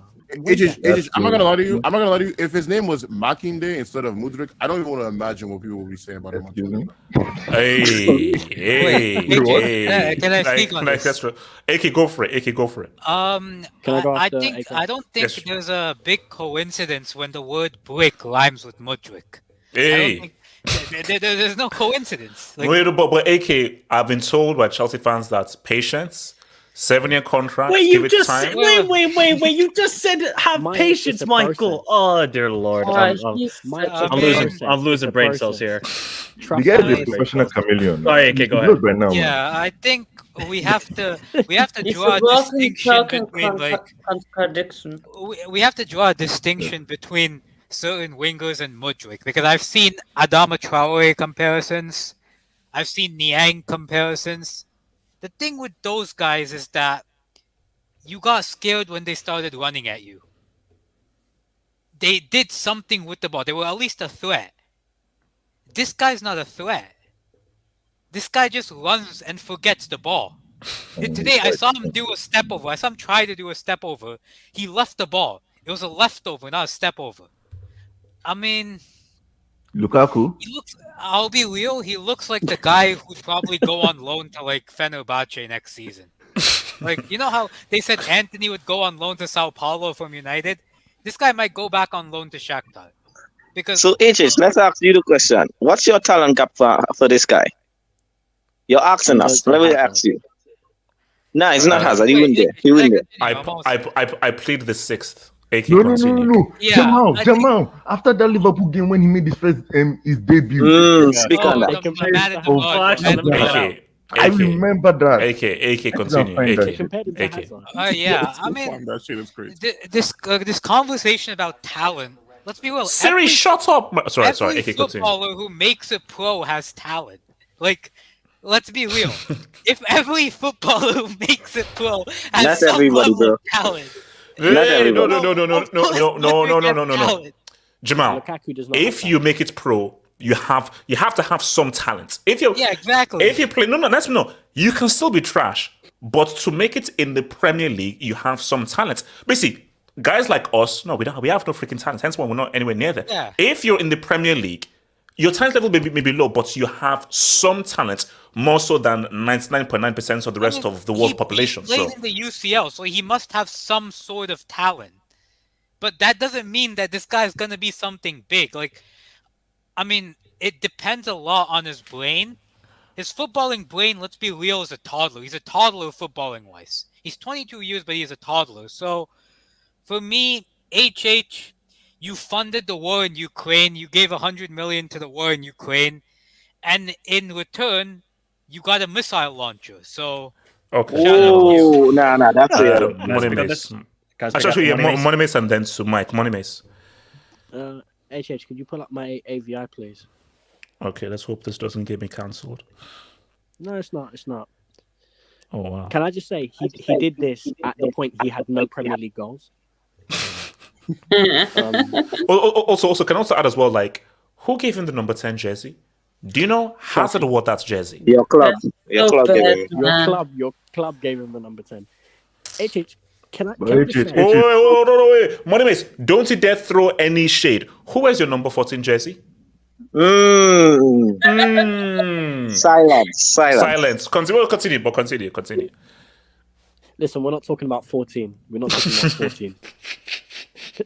No, HH, when you bought him, I remember your words were, Arsenal, this is what a big club does. We're VIP in the club section. You go to the downstairs area. We punk you for players, and we take these guys off you. HH, I hate your club so much, but I can say that. Thank you for taking this guy so much. Thank you. Honestly, I would stop watching football if I had to watch him and Martinelli in the same team trying to break down a low block. That's like Dumb and Dumber on both sides, HH. I can't. This guy is low IQ. I'm sorry. Everyone on this channel, I know everyone so far, they've tried to compare him Willian and players like that. That's disrespectful. This guy is low IQ. HH, when you're playing against Spurs who had 9 men, 11v9, move the ball, you have an extra man. HH, he's trying to take people on 1v1. This guy's low IQ. He's low IQ. There's an extra man next to him, and he's trying to beat 3 players. This guy, I'm sorry. But Bro, can't your IQ develop? Can't your IQ improve as the years go by? No. Under the right If anything, manager. your IQ You don't goes get down the smarter older as you get. grow older. No, you get dumber as you grow older. Your mind works slower. Yeah, exactly. Yeah, no, but everyone's talking about talent. HH, he has a tattoo on his neck that says talent ain't enough. Mudryk has a tattoo on his neck that says talent ain't enough. He knows the talent isn't Yeah, there. that's true. He So should basically, change the that warning tattoo was on the from package when you talent bought ain't it, enough and you to still I bought ain't it. got no talent. AJ, you might have to There's drop another. nothing there. Drop Wait, another come one. on, I think you're being too harsh. Guys, we're being too harsh here. We're being too harsh. No. He's No, from actually the not, to be bad honest. generation of Shakhtar footballers. Not when Shakhtar were buying a bunch of players from the Brazilian league and they had technical players. HH, because of the lack of money. Money Miss, are you saying that the Ukrainian footballers from Shakhtar are not good and the Brazilians were good? The Brazilians Yeah, that went Douglas to Costa. Shakhtar were way better than Yeah, Douglas Costa. 100%. Fernandinho? William? They- Even William they was were, better they than were. his Mkhitaryan? Okay, because what I want to know, this is what I will never know this. Chelsea buying Mudryk, was it about, we really believe this player works for our team, or was was it about a punking flex Arsenal. to show for the new ownership? It was about punking Arsenal because Arsenal were doing well in the league at the time. They were looking for Mudryk, and Todd B just came in and he was like, "Do you know what's going to get the fans on board? If I punk Arsenal, if I show Arsenal why they are, in your words, little bro." HH, you took this guy off of our hands, and thank God you did. Thank God you did. I never want to see this. You know, we guy can still ever swap play if for you my want. club. So Oh, No. no, please. Money Miss. Wait, swap who? Wait, swap who? Saka and Mudryk want to swap. That's not going to happen. Yo, HH. No. Hey, he said he's thinking about it. He's thinking about it. Money Miss. Money Miss. Hold on. Have you ever seen this scenario when you have a guy beside you, you're copying the person's answers, but the answer is wrong? That's literally what Chelsea did for Mudryk. And let's be honest. Yeah. No, it's true. We got it wrong. He's not good enough to play for us. But then you Todd B know what's funny? looked over and he What said, if "I'm gonna put this in what the if in 2 years' time the guy's on the Ballon d'Or stage and he's one of the best players in the position in the world? Now what? Man, you have to He's on pay the him his Ballon d'Or Ballon d'Or stage plus. as if he's at the female Then Ballon d'Or. HH Yeah, and channel No, last it's, week terminated. no, but this is it. Nobody can predict the future. In 2 years' time, this guy can play. Wait, man, hang on, wow. HH. This guy develops a football IQ. This guy's Wait, guys. The only way he sniffs a Ballon d'Or stage is if he marries Jordan Hertimer. If he marries a woman that's going to win the Then Ballon d'Or. football is truly dead. It's truly Okay, dead. wait, hold on. Let me go to Mike. Where's Mike? Oh, cool. The guy is useless, completely crap. Mudryk looks good. I don't want to tempt it because I am Mike, very you're tempted funny. to call him Kale Mud. I'm very tempted to call him Kale Mud. Kale Mud. Kale Mud. I'm even calling him Kale. Kale looks good. Mike, Kale, I saw a few touches from Kale. Kale was doing a few things. So let me just be tempted because I don't want to mess things up, but Kale looked alright because the moment that Kale came on, team going out, even our ball mouse looked good. So my thing is that one person. Kale Mud. Everybody put the hashtag Kale. Hey, look, hold on, come on, Mike. That was a long time ago, bro. I was, they were shooting last season, bro. That was less than a year ago. That was a long. Come on, like that was years ago. Come on, that was I was different. I had hair. I was different. My personal life was a lot better and everything. Hair. So. You and hair. That doesn't go together. Oh, what the heck? That doesn't go together. No, but to be honest, HH, Exactly, I man. was You and with your you. muted I honestly self, thought man. that Mudryk was going to be a good player. But you know what? This guy might be the most brain dead footballer. I thought Ousmane Dembele was the most brain dead footballer. I think Mudryk. I told you when we were doing the halftime space. I watched the first 20 minutes of that garbage ass game against Sheffield United, and when Mudryk did the nutmeg, and then did the shot that almost went out for a throw, and I said no. I'm not watching this game anymore. I'm done. I'm switching to Bilbao Atletico Madrid because that is football, and it was actually really good football. The problem for Mudryk is he's had about, I think, 60 professional games. Like the expectation from some people, and obviously there's going to be expectation when you guys spent 80 million on this dude. 80 million. Wait, he has 60 professional games? He has now Yeah. 60 professional games. He has now. Before they got him, I think it was like 30, maybe even 20. I thought he broke out like He's a 18 rookie. or something like that. No, 18. No, so before I think Chelsea signed him, it was like 18 games. 18. Now it's at 60. So this is the problem. You're expecting him, with the money you've spent, to be a great player. But the guy is young. He's got no footballing IQ. He actually has a 0% footballing IQ. And that's the biggest issue because he beats a man, puts in a decent cross. Next time he gets the ball, he kicks it out for a throw-in. You don't know what you're going to expect with this guy. So that's the biggest problem with Mudryk. But hey, you want to give him time? You tell me patience, HH. We'll give patience. I still rate the player, but I am losing very much patience with him. So, Mike, basically, But Mike, you know the mad thing. Can I speak on this? Wait, hold on. SK, what do you want to say then? Comes to BMF. SK. So, Mike, basically, what you're telling me is Chelsea signed a high school footballer. Is basically what you're Basically, saying. yes. He didn't even go to Yes, college. He yes. just went straight from high school. He plays like he's in the playground. And he ain't no Shaq or Kobe who came straight from high. No, wait. Yeah, LeBron, no, Shaq, LeBron, no, Shaq LeBron. came from LSU. He's a 9-year-old in a 9-to-5 job. Simple. Basically. Wait, hold on. Isn't that like child abuse? Isn't that like illegal? Yeah, it is. Wait, hold on. What's it called? BMF. Go for it. BMF. Nah, I think I also agree with Mike. I think before He's better than Chelsea, Anthony. He's better than Anthony. It's, Huh? it's definitely better. I don't know about that. I don't know about that. Wait, hold on. BMF. The bone, see, this season, right, brought them on the debate of who's the worst winger between both of them, like in the Prem. Those two guys right there, Mudryk and Anthony. But I agree with Mike. I think before, looking at Mudryk, like, especially when Arteta won him, because I was like, okay, I can see what Arteta won from him. Arteta can actually develop him to, get try and get the best out of him. But with Chelsea, like they just bought the guy with no plan. So you bought Mudryk, right? And he had who was the manager? Paul was the manager, or something like that. Then it was Lampard. Then it's now Poch, right? So it's gonna take time. I agree. Like he has low IQ. He has I think there's a quality player in there, but it's gonna take time to get the best out of him. And also, this is what. Do you believe that there's a great player there? Do you believe there's a great player? Yeah, there? I think there's a great player there. He just needs the right environment. See, the thing with Chelsea is the environment. It doesn't matter. You can bring Salah, KDB to that team. That environment right now is just so bad that a world-class player is going to struggle. So that's the thing with Chelsea. Like the environment is so toxic and so bad, right? That every little of your players is just Enzo is not the same player anymore. Caicedo is not looking the same anymore. So there are a lot of bad moments right now with Chelsea, but I think there's a quality player in Mudryk, but it just needs the right coach, the right development, and the right time, and I think it will come true. AJ, let's be honest here. Yeah, Mike, what's it? Let's be honest here. Anybody with a horrible neck tattoo like him and Richarlison are just garbage footballers immediately. Look, I'll say it right now. Anybody that has MGK. No, but listen to this. Anybody that has a colorful butterfly on their neck, yeah, you can't be a football player. Oh my god, that's a bit mad. Yeah, but like, wait, hold on. Let me show you boy place. Hey, man. Mudryk, Brick. We never have these debates with Badiashile. He's a quality defender. No, but no, Hopefully you actually have one good signing out of $1 billion. At least you have one. But actually, it's good. But actually, it's money. It's money. HH, Mikello, Mod, and Brick really makes me rate in.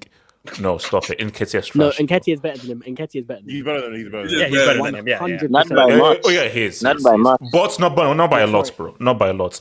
Yeah, Half 14. up Snow Bunnies. Do you think Pog Dope prescription could help Mudryk? We call him Pog Dope now. Well, technically it wouldn't because it wouldn't help his IQ. So Yeah, That's not really there you gonna go. help Like him it helps IQ. all the ways, man. Canadian Friends, remember for 2 months. Smash the like button, guys. Hit those like button, guys. Please hit the like button. Hit the like button, guys. So Final topic, guys. Remember, guys, please hit the like button. Please hit the like button. I would appreciate it if you can hit that like button. Thank you, guys. All right, before I come to Mike, man. So, guys, why do we always make this mistake? We always make this mistake. United are down bad. They're horrible. Too hard. How many are Liverpool going to do? Oh my gosh, is it going to be 3-0, 4-0? Oh, are we going to have like an emergency hangout at halftime? Respect derby games. Derby games don't give a damn about form. That's one. Two. 3-0. City. Yeah, City but United. no, but two.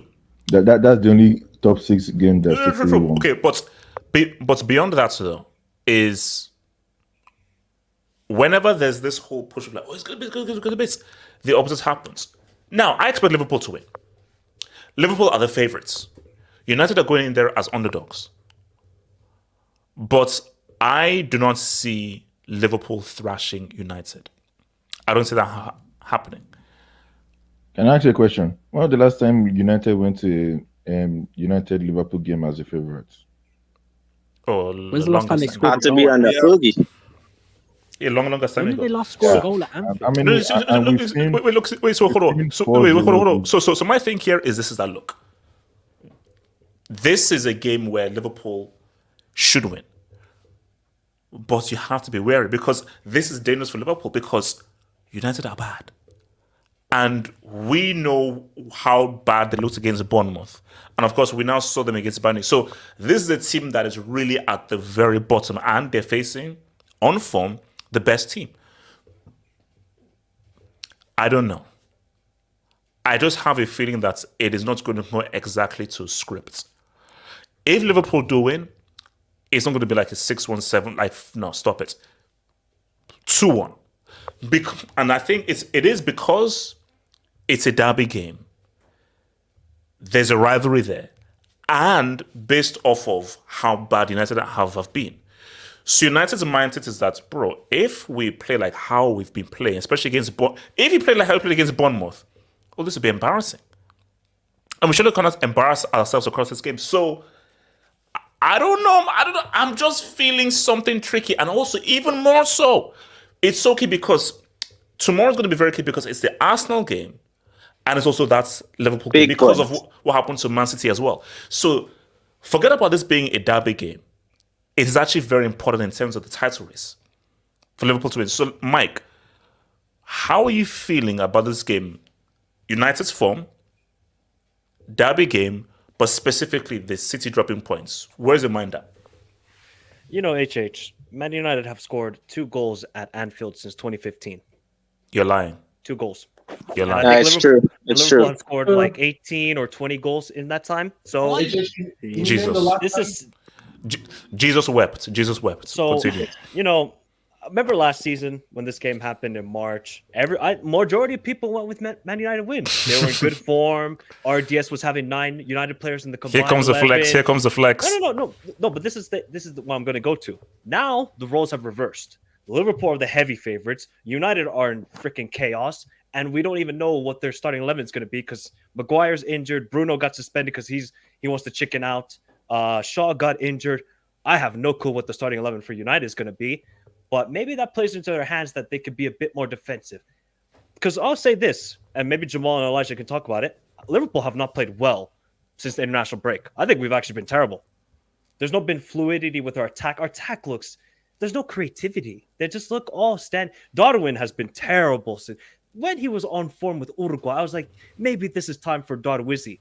Now he's turned into Darbum again. Because the guy, he doesn't understand the offside rule, and he's just constantly with the build-up play. It's horrible. I just need our attackers to be formed. The midfield, I'm not too worried about. Although I'm pretty sure it's going to be Endo starting because McAllister still is injured. So and McAllister is a big miss, man. Yeah, he's a big miss. He's been really key for us. So I think it's going to be Endo, Soboslai, and probably Gravenberch as the midfield 3. Now, if we cannot beat that midfield 3 for United, which is going to probably be McSauce, Amrabat, and who else? The youth guy, the young guy they have. Kobe Mino. Yeah. Oh, Mino. I mean, if we cannot cook that midfield, just like last season when United could not cook a midfield of Harvey Elliott, Henderson, and Fabinho, I'll be pissed off. If we dare even draw this game, I will be so irate because now we're in a good position. City dropped points again today. I didn't even know that until I got home. I was like, what the fuck? They actually dropped a 2-0 lead to Crystal Palace. If Liverpool can just win this game, I'm not expecting 5-0, 6-0. Like some people are expecting a thrashing. At the end of the day, hold on. City have lost 3 games already. God damn, wow. Yeah, they've already lost 3 games and drawn 4. Bro, So that's not what I'm looking at. 20 goals conceded. Yeah, it's 20 goals conceded, right? I'm just expecting a 3-0 comfortable victory and move on. I just need to see a performance. I need a performance and I need a victory. If we dare lose this game, oh boy. Scrap the season. Scrap the season. Then I'm going to be, because I'm not really been impressed by us in the last 3 weeks with our performances, even in the Europa League. Like, obviously, we lost to Royal Union St. Joao, but there's basically our C team with the guys we had out there. But if we lose to a midfield of McSauce and Amrabat, I'm going to be pissed off. But this is interesting. This is derby games, HH. You know how it goes. Arsenal, Chelsea was 2-0 Chelsea. Everybody's like, oh my God, look at Chelsea. Oh, no, but Mike, you made a point, though. I think with the players missing, I expect Ten Hag to sit back. Oh, he has to. And then now counter, which could be interesting.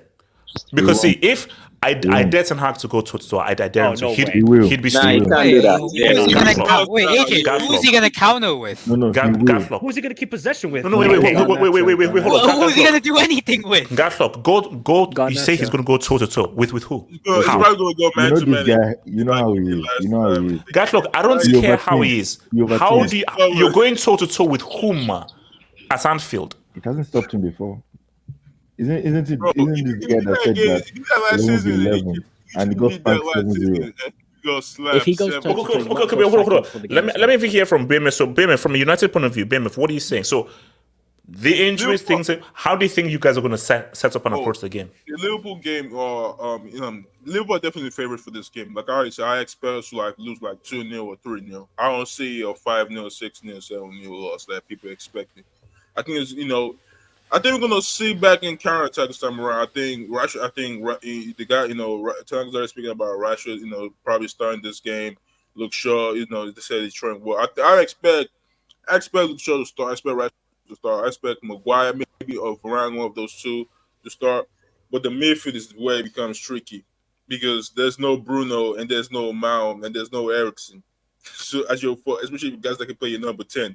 So who's gonna play your number 10? That's where it becomes tricky. You can't play mix like it did. Okay. So Bema, how would you approach it? Toe-to-toe or sit back and counter? Sit back and counter because especially with this set of guys. He said, "Yo, going toe if he has if he has is good starting level, maybe makes sense, but no, not with the starting level because you're just gonna get slapped again." So that's what he literally did at Anfield, and literally went toe man-to-man for that midfield, and they tore us apart. So no. Wait, actually, here's what I'm saying. Now, I don't mean to be disrespectful here, and please, I don't mean to be disrespectful. I love my content and everything. Do you think Klopp has told Liverpool to shoot on sight? Yes. Live versus Onana. Almost live versus Onana. That makes delayed save. Oh, no. See, the thing with Onana is this, right? And No. Baby, there's nothing. Don't try and say the thing about him is that's already about. We know what it is. There's nothing to explain. No. Listen, all I'm saying though is that guys, is this going to be as easy as Liverpool are just going to beat the living out of this guy? Actually, hold on. Let me come to Jamal, then I'll come to AK. Jamal. Man, I'm on your boat. These results always come when it's unexpected. How much are you guys think Brazil was going to lose 7-1 last season? Yeah, nobody. Nobody come and say, "Oh, you know what?" Wait. Brazil hold on, Jamal, hold up now. When they walked out with the Neymar jersey, I thought something was going to happen. No, I don't know what 7, but I knew something. I said, "Okay, hang on, I think something's going to happen." It is. Let's be honest. There are receipts because there was Hangout during that period. Some of you were like, "Oh, Brazil, they are home." But 7. They are definitely yes. 7-1. There were Hangouts there. That was that Google Hangout. I've heard it. You, Rez there, and some of the other guys are there. I said when they walked out, and they're holding up the Neymar jersey. I was like, okay, now this looks odd.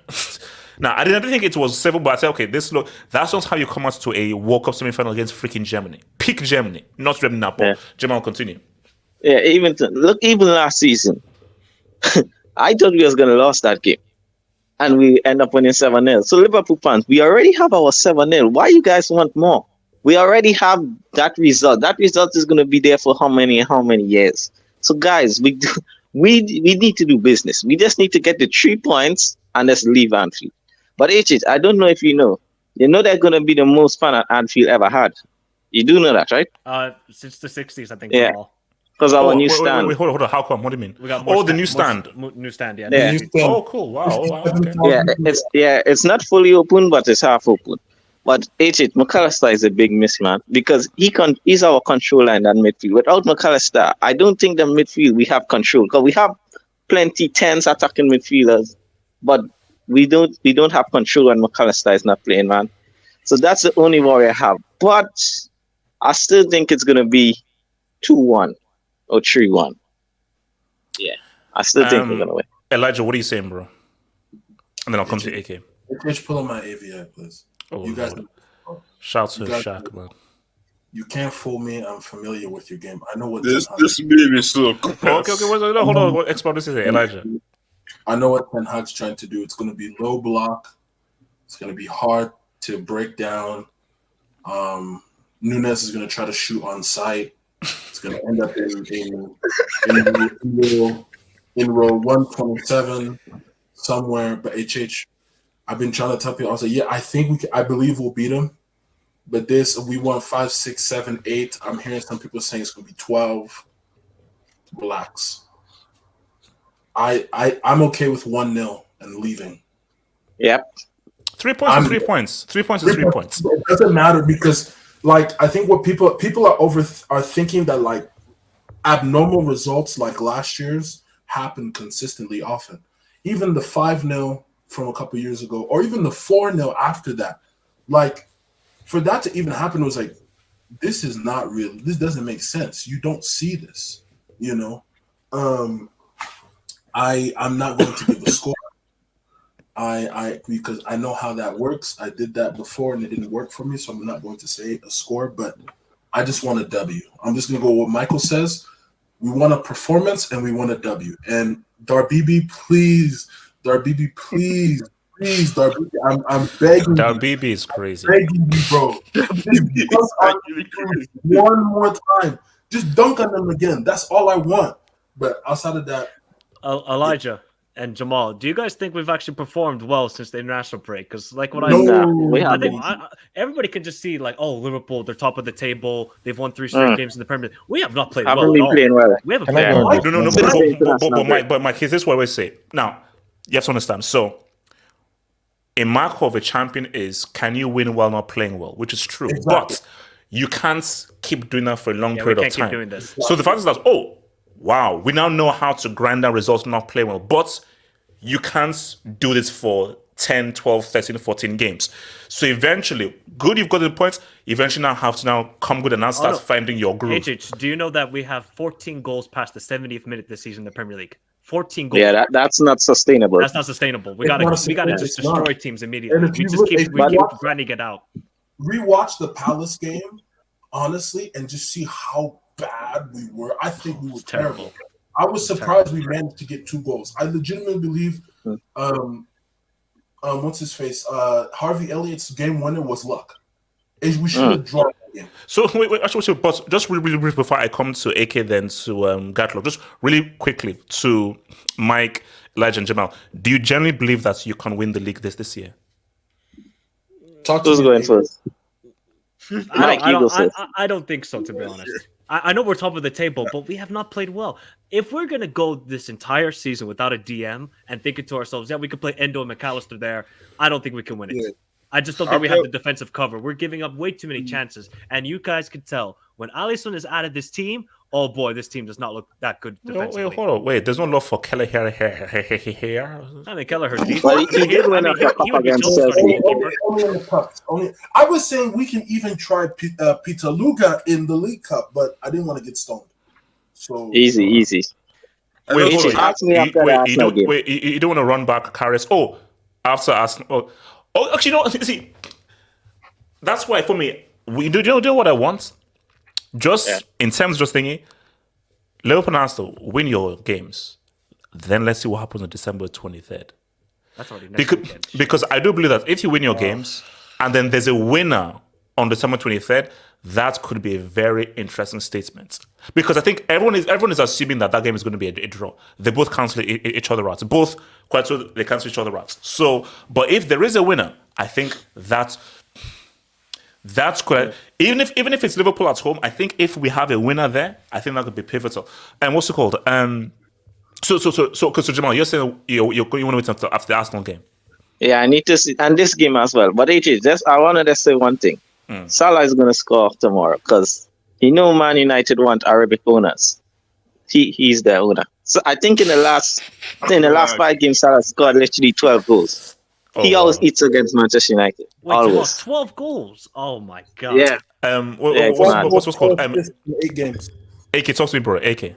Yeah, I was actually watching a Don Hussam's Liverpool United preview before this, and bro, the guy's saying like it's gonna be 6 because they've scored 1, 2, 3, 4, 5, and 7. They're missing the 6, so they want the 6. He says it's gonna be a bloodbath, a thrashing. I mean, I see it because United are just that terrible, but I don't know if it's gonna be like that bad. I do think Liverpool are gonna win and win comfortably, probably like a 2 or 3-0. So for United, is Rashford available or is he still unfit? Yeah, it's gonna start. Okay, and so Yeah, the front three is gonna be Rashford, Rasmus, and Anthony. Yep. What about Garnacho? What about the cheese Garnacho? Yeah, I think they might just roll with I think they might just roll with Garnacho on the right, Garnacho on the left, and Rasmus for the counterattacks. I think that's what he might do. But I swear to God, if Liverpool allow Rasmus to score, I mean, if Rashford, AK. Yeah, and the midfield is gonna be like Amrabat, Mainu, and McTominay, right? Yep. Yeah, I think. See, I believe like the midfield is better without Bruno in it because I just feel the balance of that midfield is a better balance than Amrabat, McTominay, and Bruno. But even then, man, Luke Shaw on the left. He's injured though. Luke Shaw's injured, right? He started. It's fine. He trains. Oh, he's fine. Well. Okay. Luke Shaw versus Salah is always like that. That's always a losing battle. That's why I'm just thinking like just play that center back this game and just try to play the Lord. No, he's gonna get dunked on by Darwin. Let's be real. Like even as a left back against Salah and Saka. Luke Shaw last game got dunked on by Bournemouth. Wait, I think Luke Shaw played center back for the 7-0, didn't he? Yeah, no, he played left back. He plays a left back. Lissandro. Remember, Salah spun Lissandro. So are you? Do United have a chance here, or this is how many Liverpool win by? The only way you can say United have a chance is because it's football. Like anything can happen. Like that's what we've relegated United to, because there's no logical argument to say Manchester United will beat Liverpool at Anfield tomorrow. And I'm sorry for that Cameroonian auntie there in goal. I pray for you. I hope everything's well. But you're gonna face a barrage tomorrow. There's a meme for him tomorrow. There's a meme. So real quick, everybody, give me. Wait, let me just hear this. Wait, hold on. Let me read this score. So, give me your scores. I am gonna go.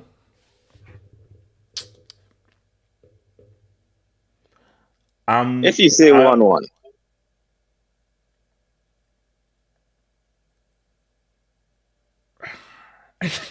You know, I have. Call me crazy, man. 2-2. Like Liverpool will be. I think this is Anfield, bro. Like Liverpool score. No. Liverpool they're gonna dominate, but it's gonna be a freakish game, and I think it's gonna be like 2-1, and I think United get like a late penalty or something. What was your prediction for the 7-0 before the 7-0? What was your prediction? 7-0. So Mike, score prediction. Well, I mean, if you're a betting man, never listen to HH because you would be homeless at this point. My score prediction is 3-1. Liverpool don't keep clean sheets, so 3-1. BMF score 2-1. to United. 2-0. Why? Rasmus two-piece? No, to Liverpool, not United. No. Jamal score. Yeah, if it was at OT, I hear Man U winning, but it's at Anfield, man. 3-1. Salah hat-trick. Ooh, Money Miss, what do you say? That was, bro. That was... Money Miss, score. All right, wait, score. Elijah, score. Please, I'm choosing not to comment at this time. It's Elijah, Man United. give me a score. Elijah, give me a Elijah, score. plead the fifth.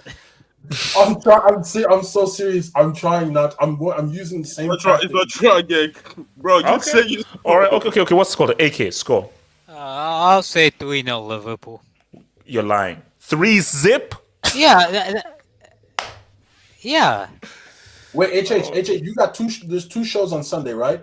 Post match. Yeah. So it's basically it's Liverpool United reaction. Then later it's going to be UCL draw preview, and of course the Monday's UCL reaction. I'm because it's a 9 a.m. game here, so I'll be in church at that time. But 9 a.m. Wait. Are you East Coast or West Coast? I'm in Denver, so that's west in between. Shout out Elijah. Area. We're both in Denver. Me and Mike are in the same city. I'll meet up with Mike next week. So Mike, you're in Denver. You're in Denver now. I'm in Denver. Yeah, we're gonna watch West Ham Liverpool on I think it's the 20th. Yeah. Oh wow, damn, hey, nice one. Like, wait, Mike, so you fully moved to Denver now, or you No, just? I'm just here for holidays. Yeah. Oh, cool. Okay, well, nice. But if things go where I want them to go, expect shamelessness. That's Oh no, HH. If it's 5-0 and over that, send me the link right not- away. Going up. I'm not sure. All right, man. So, guys, I shall see you guys tomorrow for the Liverpool United reaction, and then obviously later for the UCL draw preview. Remember, guys, this is going to be on Spotify, Amazon Podcast, and all the other podcasts. Peace out, stay true. I'll see you guys tomorrow. Peace out.